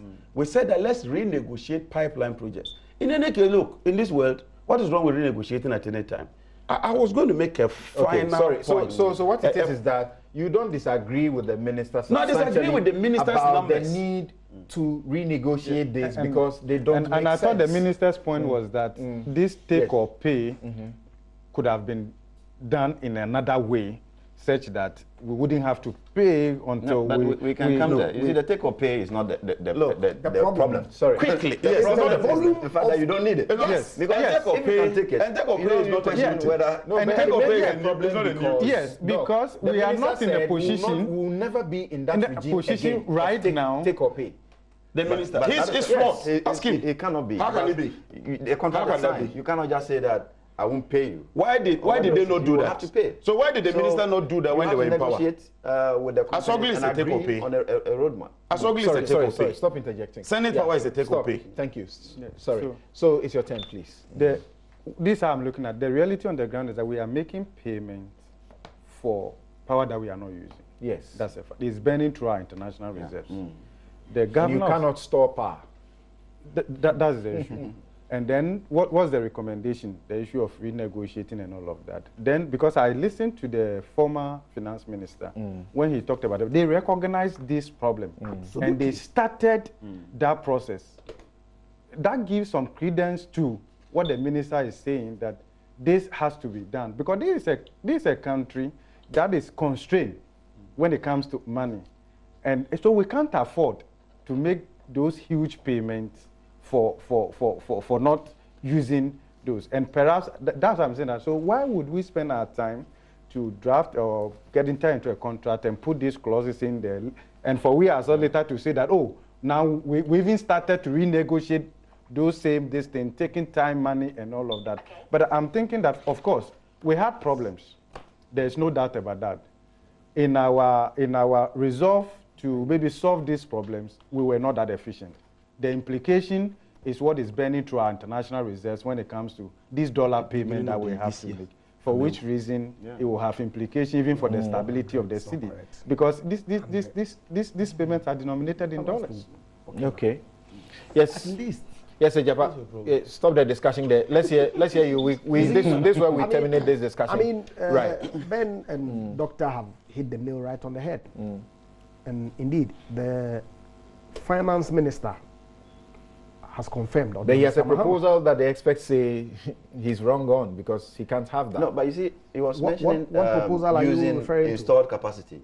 So if you want to estimate the excess, you use dependable capacity. Yes. Because then you know that this plant is You ready can't use to installed generate. capacity.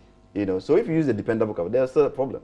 So let's You get know. the facts first. So and be I was honest. thinking that your the statement you were capacity going to that give has us been the installed. breakdown Take and all or of pay. that, but it didn't happen. It's You know, a your friend thing- it's a thing Kisayatu told of the me past. she was going to do Never that. happen But again. I didn't see They're saying you can't that have in that. your Well, this you thing. see, to the extent that there are existing take or pay contracts that he's indicated an intent to renegotiate, it is an issue of the parties agreeing.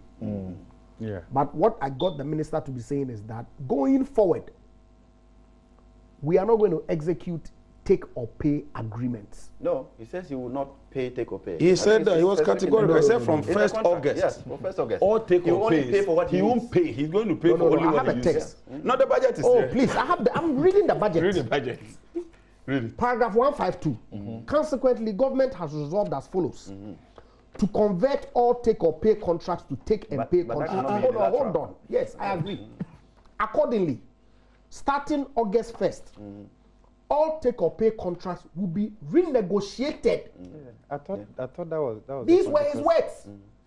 To convert to take and pay for both PPAs and gas supply agreements. So I'm saying that, yes, that's an intent. If you read on, he will tell you that he's not paying for what he doesn't need. Where does it say that he won't pay for what he doesn't need? Okay. I'm sure the essence of I that is that suppose- we you won't see, pay for there's- something we don't need. Yes, It's going to absolutely. take a certain And process. so, It doesn't depend totally on us. I would have wished that in some of these things we are honest about the issues. Yes. And I'm making that statement directed at you. No, the John. minister. Okay. Who is decided to Okay, use you his guys capacity? don't have the No, opportunity to to pay the continue falsehood. on this again. He just told you that the This is minister right cannot use place his own capacity. To You're spreading falsehood. end But you this. see, We'll your take a own break. letter- We'll come back, reconstitute, your and Your continue the own discussion. letter. It's an indictment of the position that you articulate.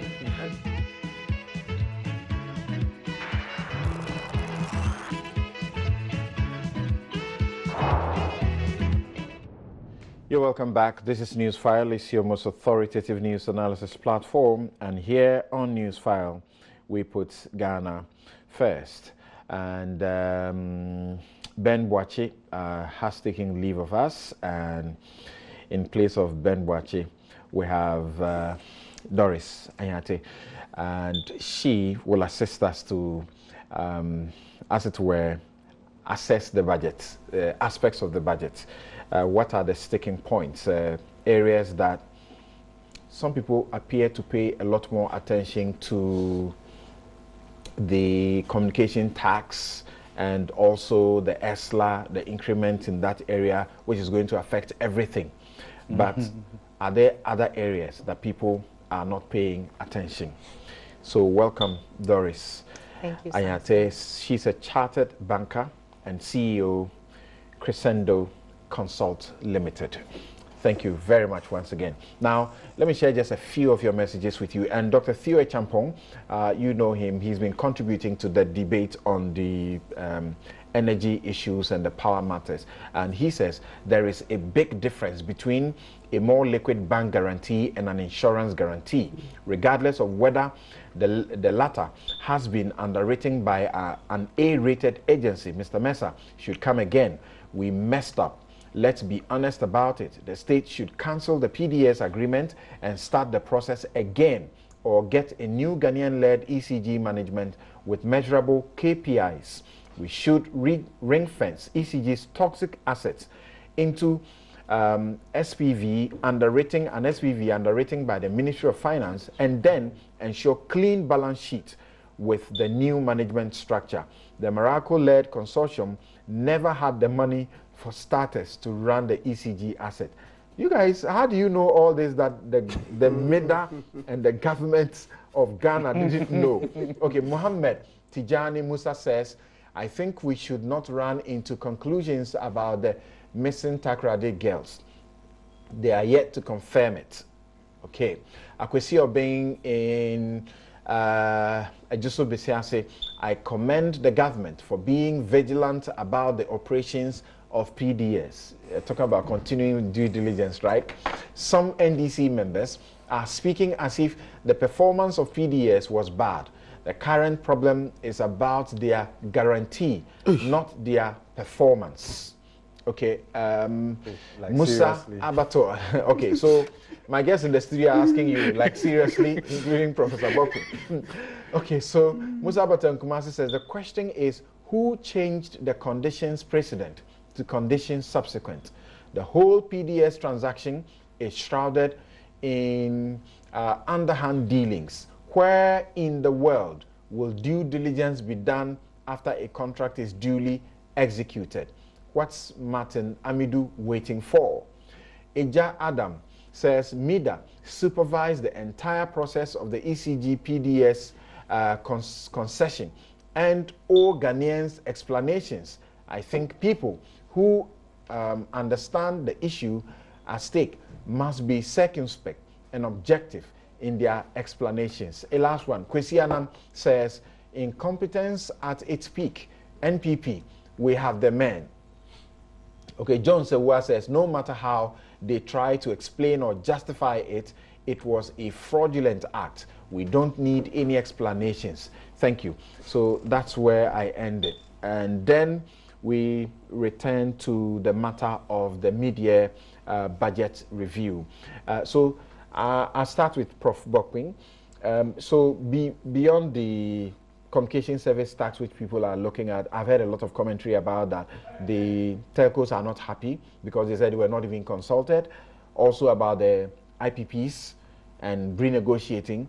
You know, their chamber also came out to say they are not happy, they were not consulted, and that's not the tradition. Then the ESLA, you know, that unfortunately, somehow, the government came in earlier, bastardized it, and now is jumping on it and increasing it. People are saying it will affect the kinky we buy. We've forgotten so soon that we used to buy kinky for how much? Now, one CD 50 pesos kinky may not be enough. So, what are we looking at? Ghana. So, if you look at the macro side, let me break it from there. If you look at inflation, if you look at interest rates, if you look at policy rate, if you look at those macro indicators, we have seen some improvement. We have seen the policy rate come down to about 16%. Of course, the interest rate, the ultimate lending rate, has not responded in a similar manner. Okay. And I'm sure the reasons are very clear. Even after Bank of Ghana, working with the Ghana Bankers Association, changed the formula for determining banks' base rate from what it was to what we have now as a Ghana reference rate, which was supposed to make it more responsive to market dynamics. We have seen that the average lending rate has not responded in that manner, even though the Ghana reference rate is a bit. I'm sure the banks have also offered their reasons why the rates have been held up at that level, partly also because you can see a transmission from the real sector as a result of the energy crisis to balance sheet of businesses. And that also contributed to the non-performing loans, apart from the state-sponsored non-performing loans that we have seen in the system. Then you want to also look at maybe where inflation was. And these are things that I'm sure any government would want to project because it favors them. If you look at where they took off from end 2016 in terms of where inflation was, where policy rates and all those things, and where we are right now, you can see that. But of course, even when you look at it within the, since 1992, as a country, we haven't moved beyond macroeconomic stability. And therefore, it's going to be very difficult for the ordinary Ghanaian, for businesses to actually feel the impact of those macro level developments, because macroeconomic stability cannot be pursued as an end in itself. It's a means to an end. When we are able to sustain that macroeconomic stability over a long period of time, then it begins to trickle down to the micro level and then maybe to your pocket, or unless you are at a table where the national cake is being shared, because until that is sustained, there's nothing national about the national cake. Let's put it that way. Okay. Then you want to look at maybe over the years, we have also seen growth. I mean, growth picked up from where it was in 2016 to about 8-point-something% based on new GDP series. That would come down. Then we ended 2018 with 6.3%.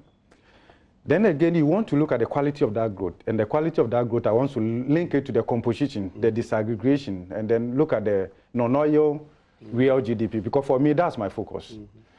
We haven't seen significant improvement when it comes to the non-oil real sector, and that is a problem. And we can begin to understand why the non-oil real sector has not responded the way it should. And you can trace it to the lack of appropriate investment, capital spending, which I think this government hasn't done quite well in terms of spending sufficiently in the area of, because you need to do that to be able to oil the growth drivers of the economy. And the huge infrastructure deficits along rail, transport, all of that, impose restrictions on the growth drivers of the economy. Then you also want to look at maybe tariffs, you want to look at frictions here and there, which all put together contribute to a high productive cost base of doing business in this country. That itself does not make us competitive. Okay. Why has government failed to spend appropriately? It's because the revenue envelope, even with all that the MPP said when they were in opposition, they have failed to be able to implement all those measures in a manner that enhances the revenue envelope. Because, you see, one basic function of the state is to collect taxes. It's as simple as that. Any country that is inefficient at collecting taxes and yet wants to engineer inclusive growth will just end up in a debt trap. And that is where we find ourselves. And when I say that there isn't a significant difference here when you look at the MPP and then when you look at the NDC, along the way our revenue envelope have performed over the years, the reason is simple. We have not been able to find a solution to why our revenue envelope remains dwarfed. I will give you an example. So we want to spend, revenue remains dwarfed. The way we have sought to manage it over the years is to do expenditure cuts. The areas that are more flexible to cut has to do with the capital spending. Because when it comes to wages and salaries and all of that, you cannot touch it. When it comes to interest payment, you cannot do anything. Okay. Beyond a certain point, a further expenditure, capital spending restrictions would hurt growth, and that is where we find ourselves. Pick it from 2008, and there is to put the two parties within a certain context. Public debt, we are told, end of 2008 was around 9.5 billion cedis. By the time the NDC left, end of 2016, it had gone up to 122.3 billion cedis. We dispute that figure, but when you get to our time. I'm quoting official sources. It's okay, quoting official sources to Bank of Ghana source. Yeah. But you finish. I'm sorry. Okay. I'm sorry. Others put it, initially put it at 132. 200 and... Yes. So I'll come to that. Okay. So between January 2009 and then December 31st, 2016, the debt stock had moved from 9.5 billion cedis to 122.3 billion cedis. Just calculate the growth rate, perhaps it's over 1,000%. Between January 2017 and June 2019, it has moved up from the 122.3 billion to about 204 or so billion cedis. You can also calculate that growth rate. Of course, you can look at exchange rate, that is also contributing to that and all of that. The issue is that because the revenue envelope remains dwarfed, we tend to borrow. We borrow part for liability management, part for capital spending, and all of that. So the question that you see, and we can actually scale up. I don't know. When I say I don't know, because we tend to be more efficient when we are not in government in terms of the things that we say and all of that. We'll do this. But I don't know what happens when we find ourselves in government. Because we can even compare our revenue performance to our peers, even if not against our potential. Even against our peers, we are doing far below what our peers are doing. Our domestic revenue envelope scaled by GDP is less than 15%. When you look at tax revenue, it's just about 12.6% based on the new GDP series. Our peers are doing 20%. Others are doing 23%. In fact, if we're able to scale up from the 12.6% to about 20%, there may be no need for us to borrow in terms of deficit financing because primary balance is positive. And if you look at the difference, it's less than 15 billion cedis. Okay. This we have failed. We have introduced VAT. Then we tend to undo that through exemptions. and Ghana, as we speak right now, our VAT efficiency is one of the lowest in sub-Saharan Africa. Then you can also talk about our tax frontier that is very high. But so what it means that we can actually scale up our revenue envelope without burdening the faithful few. And this we have not been able to do well. But I'm also curious because in the media review, and in the media we were told that when it comes to personal income tax and then corporate income tax, we exceeded our targets. And I'm wondering, what targets are these? That same country where we exceeded our target, statistics suggest that our personal income tax productivity, corporate income tax productivity is below the average, even within West Africa and Sub-Saharan Africa. So you can see that we are just not doing enough to be able to rake in the much needed revenue. Of course, we can talk about the informal sector and all of that. So if you can conclude on what you see to be the implications, even though as you speak, I can tell what they are, but say them by yourself. Let's hear you. So we are not heading well. We are not heading well unless we do something quite drastic about this. And that is why even though it hurts for government to adjust the CST and then the ESLA, it's like we find ourselves where perhaps it's like this is what is available to us.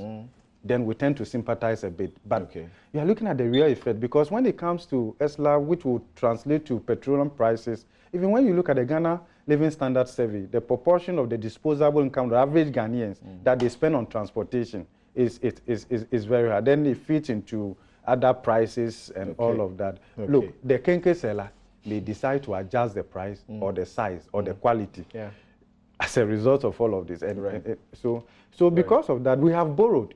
But the real effect of that borrowing is to look at how much we are setting aside for debt servicing, which is far more than what we are setting aside for capital spending. Okay. It's 19 billion per the allocation we saw. Okay. And this is crowding out priority spending. Let's hear from Doris. And look, it may sound populist, but there's another statesman who spoke to me and he said, okay, so the budget is in again, and you are sounding as if you were expecting things to go down. Look, you must be naive to think that things will ever come down. They will always go up. In fact, prices are downward sticky, upwardly visible. He says that is what you find in Africa and Ghana. So he asked me the question, what do you think our leaders actually know to do in managing the state? All they do is tax, take your money. Yet we live on borrowing, yet they are wasteful and they are corrupt. That for him is our problem. Okay, so Doris, break it down. As far as you're concerned, what sticks out in the media review, and how does it look for, you know, my mother who is in the village and hoping to make good use of one CD? I was closely listening to Professor Bokwen's argument, and I think it's interesting that he made mention of the challenges that we have with the public purse. Right. And I think that's one area where we have the greatest challenges. And because let me say that desperate situations tend to call for desperate measures, and that probably is what I would like to sum the mid-year budget review as. Okay. I can see some effort towards remedying the situation. Let me also come from the perspective of what we are doing on the revenue side. And Prof mentioned the fact that the faithful few that can be taxed directly currently seem to be overburdened. Right. I mean, we have about a 6 million active workforce, out of which you would find only 20% that pay direct taxes. So the whole public envelope that we are making reference to actually is a burden of 25%. And so I would agree that there's a lot of room to scale up by roping in the remaining 75% who are largely engaged in the informal sector. I've heard that cliche since I graduated from KG, I suppose. I recall when I had just graduated from University of Ghana for my first degree, I actually did participate in an operation they called Operation Dragnet, and that was some efforts by the then IRS to try to expand the tax net. So we had to go out to the marketplaces, but it hasn't been very effective. So to summarize it, what I would like to say as far as room for expanding the public purse, which is woefully inadequate as we speak, is to look at what we can do. Government has attempted to use indirect taxes. VAT is one area that they have explored, but again, because of weaknesses in the system, you've had a situation where some organizations register, but they are not actually charging. They are not issuing the VAT invoices. And so the leakage still persists. And then you would say that indirect taxes like VAT are also consumption dependent, and the typical rational person will try to readjust whatever they are spending is. So if there are items in there that attract very high consumption taxes, they will try to either consume less of that or completely take it off their spending list. And so again, the leakage would continue to persist. I think on that score, one thing that could help would be the fiscal electronic devices, the point of sale devices that were supposed to be issued. That is still pending. Okay. If that was deployed, we would have a situation where the tax authorities are able to keep closer track over sales, and therefore we will minimize the loopholes for leakage as far as indirect taxes are concerned. The plus that I would like to give on that note, as far as the positives that have been achieved in boosting the revenue envelope, is in the successful implementation of the tax policy stamp. Okay. I mean, the act was passed way back in 2013, but it didn't come into force until, I think, 2018, and even that was not without agitation by corporate Ghana, but through a lot of engagement, that has been passed. Until that tax stamp policy was passed, what happened was that there are products that can come onto the market and businesses would under-declare, but you have no means of verifying. But where you are required now to affix the stamp, then it's nearly impossible for you to sell an item without declaring, because you buy the stamp in advance. So I think that has contributed to boosting the revenue envelope. And also, let me quickly say that the decoupling of the Get Fund bit and then NHIL from the consumption tax VAT is also a positive development, because it's made it possible for institutions like the Get Fund to secure a syndicated fund, because now they can sort of predict the amount that is due to them. It's stable. And so they have the opportunity to now support their own infrastructural development to boost the education sector. So that's some spending that would have been difficult for government to achieve, given the amount that is left. But by this policy change of decoupling, it's made it possible for the Get Fund to do this. And then Prof also mentioned the abuse of exemptions. We have very huge tax exemptions. So if you do A, then you're exempted from this for so many years. And there are those organizations that would register in a certain name and operate under those terms and conditions and metamorphose into something else after a while, just to continue to enjoy these exemptions. And I know that under the recent IMF regime, that's supposed to be addressed, and there's a bill before Parliament. If there's anybody here that can speak to that, that would be great. I was waiting for an update on that. The exemption bill, we are told, is gone to Parliament. I didn't see a lot of things said about it in the media. Yeah. So maybe Honorable, they are here. So when he gets there, I believe that he can touch on that, because that would be a great thing to address.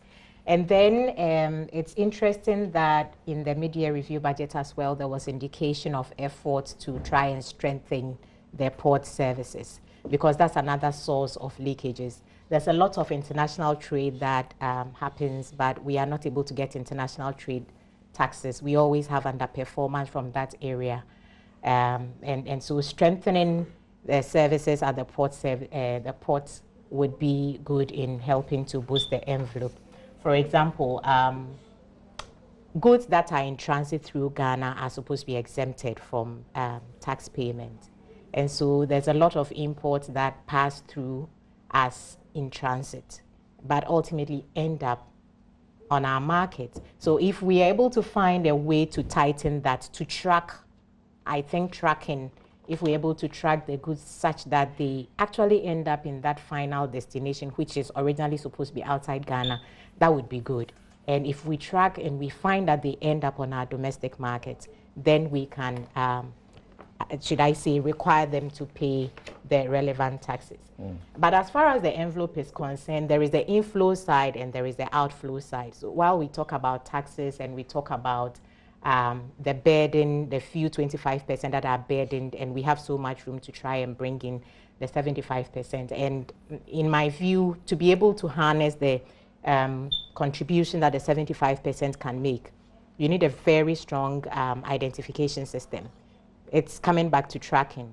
If you can't track the 75% out of the 6 billion active workforce, how do you get them to actually contribute to the revenue pairs of the state? Are the fears of the increment in the ESLA genuine, that it will, cascade, affect everything else? I believe so. I believe so, because this is definitely going to end up in petroleum and in transportation. And the average citizen has, to move from one place to the other. And so their costs are going up. It's going to affect whatever their sources of income generation may be. And they would also pass it on. And so the cycle would continue. I think of great concern is how much we are disbursing out of the public envelope. Because we have a very huge public sector. So if you look at employee compensation, whatever that is mobilized up to about 53% using the Q1 2019 figures is going to cover for employee wages, salaries, and Senate and stuff like that. And then you get about 37% thereabout to also service debt. And that's a sore point for us, because in our country, infrastructure is financed by the government. And there as well, you see a mismatch between the spending and the source of payment, because infrastructural projects tend to be very long-term projects. If you are constructing a road and overhead, it's going to take quite a number of years before you even complete the project, before you begin to see benefits. We never actually finish paying, and the cost continues to go, sometimes becomes more than double. We don't finish on time. Exactly. And yet these are financed by our annual budgets, which are short-term in nature. And so it creates a burden resulting from this mismatch, where there's pressure to constantly find funds to refinance.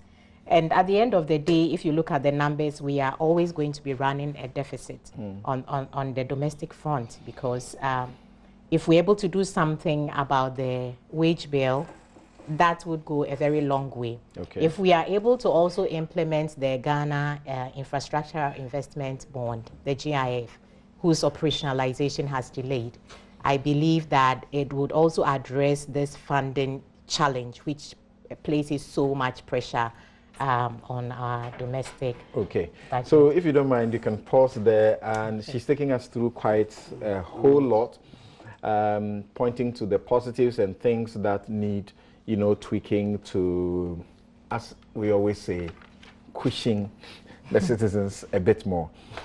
Now, I heard you say, when I heard the ESLA was, the luxury tax was removed, I just said, ouch, I had just gone to pay. You should have just waited. I had just gone to pay. You should pay. All right. So I heard you say that's nothing to praise anybody for. But the minister said they are a listening government.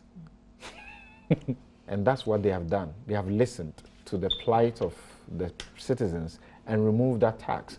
The spare parts dealers have also been hailing that. Well, first of all, the revenues that they were expecting, they couldn't get those revenues. In fact, they got just about 20% or less of what they were expecting. So this issue of a listening from that tax is neither here nor there. Number two, even though we've repealed that law, whatever you choose to call it, everybody who owes will still go and pay. So it's not as if those who haven't paid have been exempted. So right from the time, the law was passed to date, if it's taking like 1 year, it's annually. When you go to renew your license today, you would have to pay that liability. Because at the committee meeting, the lawyers indicated that if you say that nobody should pay, then those who have paid, they will be entitled to come for a claim. No. That's what the lawyers told us. You lawyers can deal with that from 1st August or so. What happened is that going forward, you won't pay. Going forward from 1st August. From 1st August. Right. Yes. You won't pay. But the outstanding liability, which you should have paid. How do you determine that? I'm saying that the law was passed from a particular date. How would I want to determine that? It's very easy. Okay. I'm with Parliament with you. So, like I did for all of them, I've seen you've made some notes here. Yes. What should we pay attention to? What should we pay attention to in the budget review? Prof and Madam, they've laid the foundation for it. So I'll try and just follow up on that. The budget is actually in two parts. Gives us the outcomes for 2018. Well, the budget is presented in November, but then and it would have given you 3 quarters. So now is the time to look at the real outcomes for 2018, and then the report on the first 2 quarters, 2019, give us an assessment and how the minister intends ending the year in terms of the budget. So if you look at 2018, savings in procurement and all of that, He took us through where's this saving about procurement? three different, Your ministers present three an inflated separate figure. years under You reduce it, and you got zero savings for the country. So what is the Your savings? ministers were presenting accurate figures. That's why there was no Accurate savings. figures. Okay. You present inflated figures, you reject them and tell us that they are savings. Thank you for that. Now listen, We know the corruption is in the procurement. you see, the revenue target was 49. They ended up with 47. So you see that there was a negative variance. But when you check the expenditure side, even though there was a slight reduction, it's not commensurate in terms of the revenue target. So I think that going forward, governments ought to be realistic. Because it would appear that every time we miss our revenue targets. So I think It's not unique to this government. Yes, You so know that. that's why I said it appears that we, Okay. and I'm saying that it's time for us to begin to look at what some of those assumptions and then get a bit more realistic. But like Prof said, you also want to look at where the expenditure is going into. Because that's critical for you. If you take compensation, you take interest payment and statutory payments, it takes virtually a chunk of it. But then you go and look at where the money is actually going. So if you look at goods and services, they budgeted 3.6, ended up spending 5. That's a huge variance. But then when you go and look at capital expenditure, infrastructure, they budgeted 6, they spent 4. A very bad negative one for me. And like you said, we should begin to look at the capital expenditure side because we're spending so much on goods and services and we're spending very, very little on infrastructure or what you call capital expenditure. So I think that that should be a major area of concern for all of us. Then it would appear that oil revenues are doing very, very well. They projected about 3 billion, they got about 5 billion. That's a huge increment because one, the volumes went up, two, because the benchmark prices also went up. And so it would appear that oil is really, really holding us. And I think that we ought to be looking at that sector because oil can slump at any time. You never know when. But in 2016, we got 972 million. 2017, they got 2.3 billion. From 2.3, it went to about 5 billion. This year, they're expecting 6.5 billion. So consistently, there's been a hike in terms of revenues accruing from oil. So if you have a particular year where oil comes down. Look, even that one is not really, I mean, how much is 6 billion cedis? From all the oil we have been talking about all this while, how much is it? That is why you underscore the fact that when you look at the 2017 growth rate, which is a hike, and you compare that to the 2016, and you look at the non-oil, I think it's both 4.6, 4.6. So it's the oil that really is determining all this, and we are not necessarily real growth. And I think that we ought to be looking at some of these issues because it's going to play out going forward. I was also looking at the debt service. It's moved from 14 to the 19. That's a huge amount. Because in nominal terms, it has gone up. Yes, that's what I'm saying. And I remember one day you talked about even the structure, where the foreign component appears to be going up. And so even the exchange rate alone pushes your debt up. So I think that's another area we ought to be looking at. I just wanted to add that when you look at the 2019 debt management report, you can see that the weighted average interest cost tend to be coming down, even though in nominal terms is going up. Because of the long-term nature of some of the reprofiling and all of that. But well, I didn't look at the tenor. It didn't start with the MPP. It's actually part of the debt management strategy from 2015 as part of the IMF program and all of that. So the rate of debt accumulation started declining from there after it went up by about 50% from 2013 to 2014. It started declining a bit. But you can also talk about but today, if you look at the debt sector, to GDP, yes, but that is what you are grappling with. That's the reality. Yes. Whether financial sector or not, you are virtually hitting 58 today. Yes. Which is based on the new GDP. Yeah, based on the new GDP. Yeah. Yes, it's very huge. And if you look at 2016, 2017, 18 now, it would appear that we ought to be watching that. It's important because you and I know that the size of your GDP doesn't even pay your debt. It is a revenue that you are able to raise. So you could have a bigger GDP. If you don't raise enough revenue like we are all saying, you are going to have a major, major problem. And if you look at the rate, if you look at tax revenue, for instance, I don't think we are doing very well there. The decoupling of the tax, business are also complaining. that now they can't do the input-output. And so the 25% we're talking, the conversion, and then the 5% that were converted from input-output to a direct one. A lot of the businesses are complaining that hitherto they could do input-output. Today, as it stands, they cannot. And so that's another area we ought to be looking at. Now let's take the current taxes that we are going to be dealing with. I have broadly categorized them into 4. There's the communication service, price stabilization, energy debt recovery, and then the road fund. I've looked at the figures and I've done the apportionment.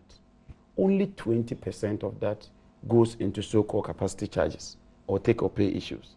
So I think we should put that within the right perspective so that we look at what goes into road fund. Because in 2018, road fund got an amount of 1.33 billion.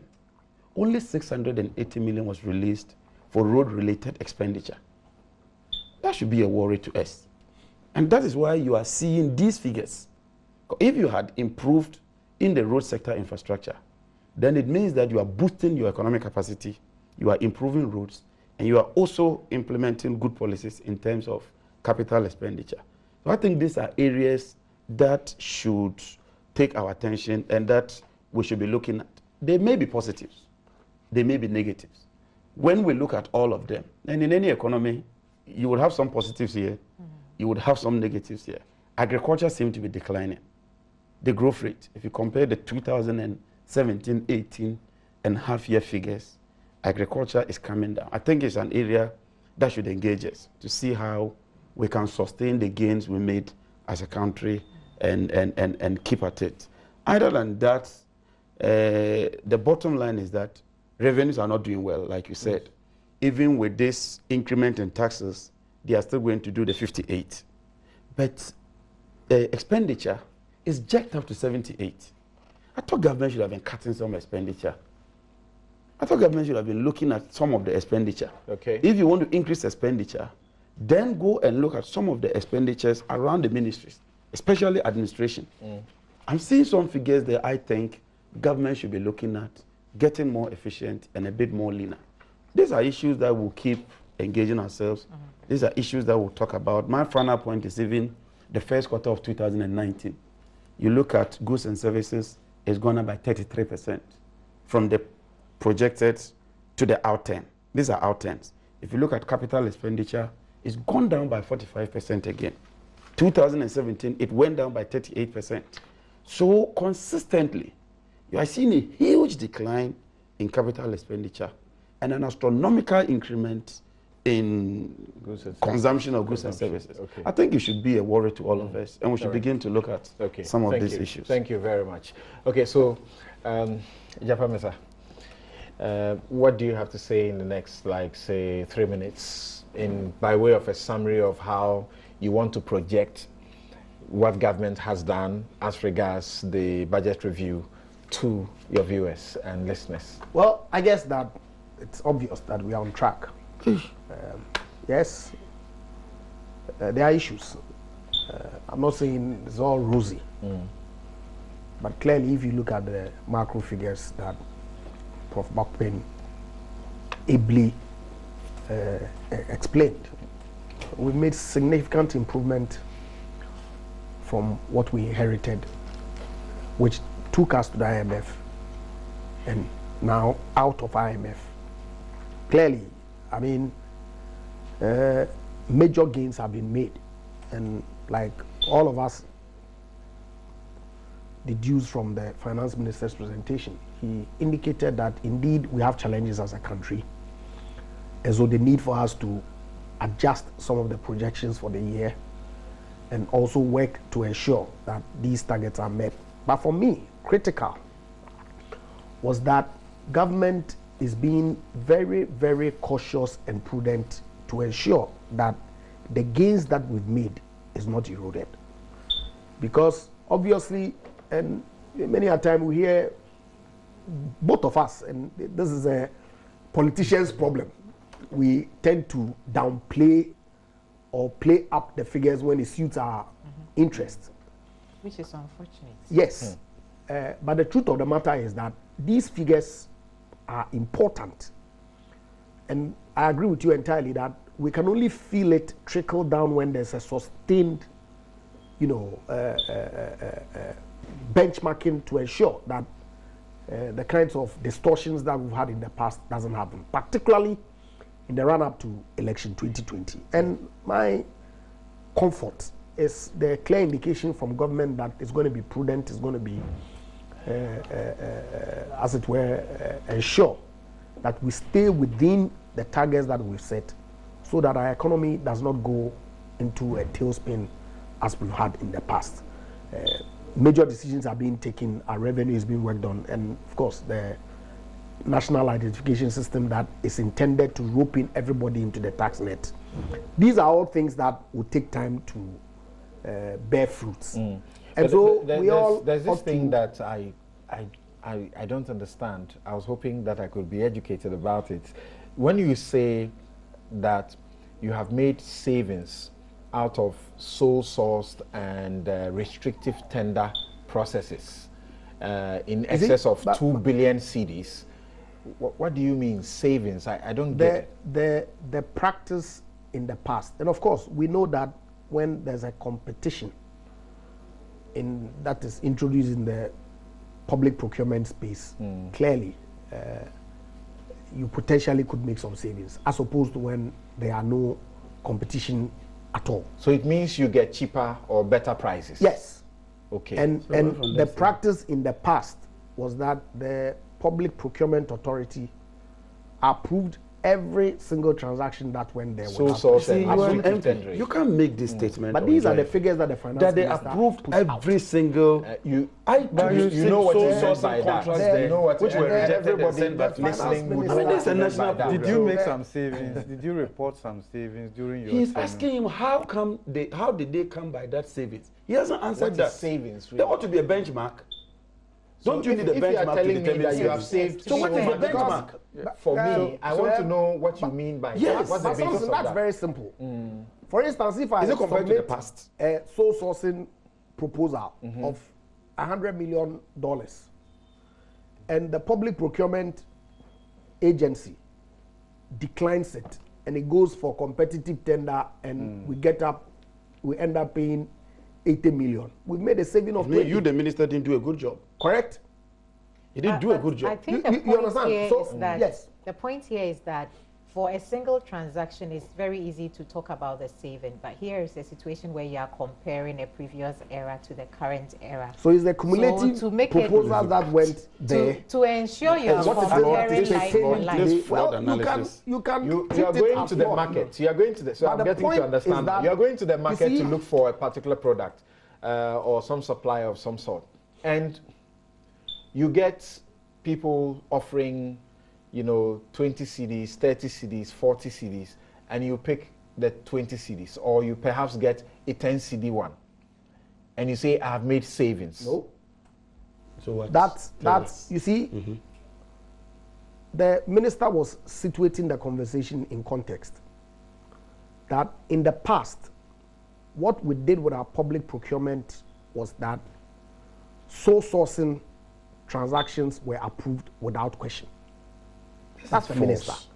You can This is false. challenge it. He gave So did he make some comparison, for Yes, example? what were the comparisons? he So says that today, So that the previous regime bought a TV set, okay, for Fantastic. 100 Ghana cedis. Fantastic. And in this regime, Or they build a school, in 6 this classroom regime, unit block. it was bought for 50 Ghana cedis. Fantastic. Is that the case? but that's the cumulative effect of what he said. Okay. Today, classroom blocks that were constructed for 400,000 cedi under your special development initiative, you are constructing them for 870,000. That's not true. I think And you it come would and tell be us that even you did more savings. compelling if Right. we were able to It's say flawed. that for every 10 contracts that were awarded on a sole sourcing basis, similar contracts Fantastic. were awarded Fantastic. under open sourcing. And this is how much savings was But recorded. that's exactly what the minister Then, put out. I think that there's some element of that in there. I think it will be good to maybe take our Highlight time and understand the methodology they are using. Okay. It will be premature. I cannot comment because I don't have that methodology. But I'm curious that. But you recall that the president mentioned this in the State of the Nation address. Yeah. This is There's significant savings that would maybe NDC through during our time. I think we should take Even in dollar terms. Whether it's like maybe because of inflation. Let's use dollar terms. Yes, we can This was $1. But, you know, and the MPP, they are buying it for, say, half of that dollar. So we are making a savings of, say, 50 cents or whatever. Then you are comparing apples with apples. But if you say that sole sourcing was the order of the day, you are doing competitive tendering, and so you've made savings. What kind of cock and bull story is this? Okay. So this is what he said, and we are running out of time. He said, to highlight the point, Mr. Speaker, in a space of 31 months, from January 2017, your own regime, to July 2019, by reviewing contracts that were either sole sourced or procured through restrictive tender, the Akufo-Addo administration has made savings of 2.75 billion. Then he breaks it down. Then he says, Mr. Speaker, permit me to compare these savings made by the Public Procurement Authority under this administration to what happened under the previous one. Even though more contracts were awarded through sole sourcing and restrictive tender annually, he says that even than any year under this government, in 2013, so savings registered 0 cedis, 2014 again, 0 cedis, 2015, and this finance 0 minister. cedis. This is the finance minister. Because there was no review. All right. So what do you make about that? What do you make about this kind of comparison? Thank you. What do you make about this kind of comparison? Is there anything he's compared? I can't see the comparison, which is why it's a bit difficult for me to appreciate whether it's like for like comparison. I wish that we were able to go behind and understand that it is a year-to-year spending or contract of certain criteria, and that the criteria being compared under this regime is actually the same as it was in previous regime. All right. I believe there are standard spending. Thank you very much. I'm sorry, but this is where this all time will allow us. This all time will allow us. And I wanted to point out on the website. Sorry, I wanted to point out something about no condition was changed from president to condition subsequent. I'm reading a document from the Finance Ministry, and it shows clearly that there was conversion of CP number 4 to condition subsequent. But I made the point. Okay. Here. Right. I'm saying that it was the guarantee. Thank you very much. That was not changed as Let's go. John has Thank you very much. Thank you very much. And the guarantee was changed have to been condition subsequent. John Abdullah Janapo, Your statement. a chartered banker, and CEO, Crescendo Consult Limited. Godfred A. Bokping is economist and professor of finance at the University of Ghana. Ejapa Mesa, MP Secondary. Thank you all very much for tuning in. God willing, next week we come your way with another edition of Newsfile. I'm Samson Ladia Yanini. My outfit, as always, is by Latida.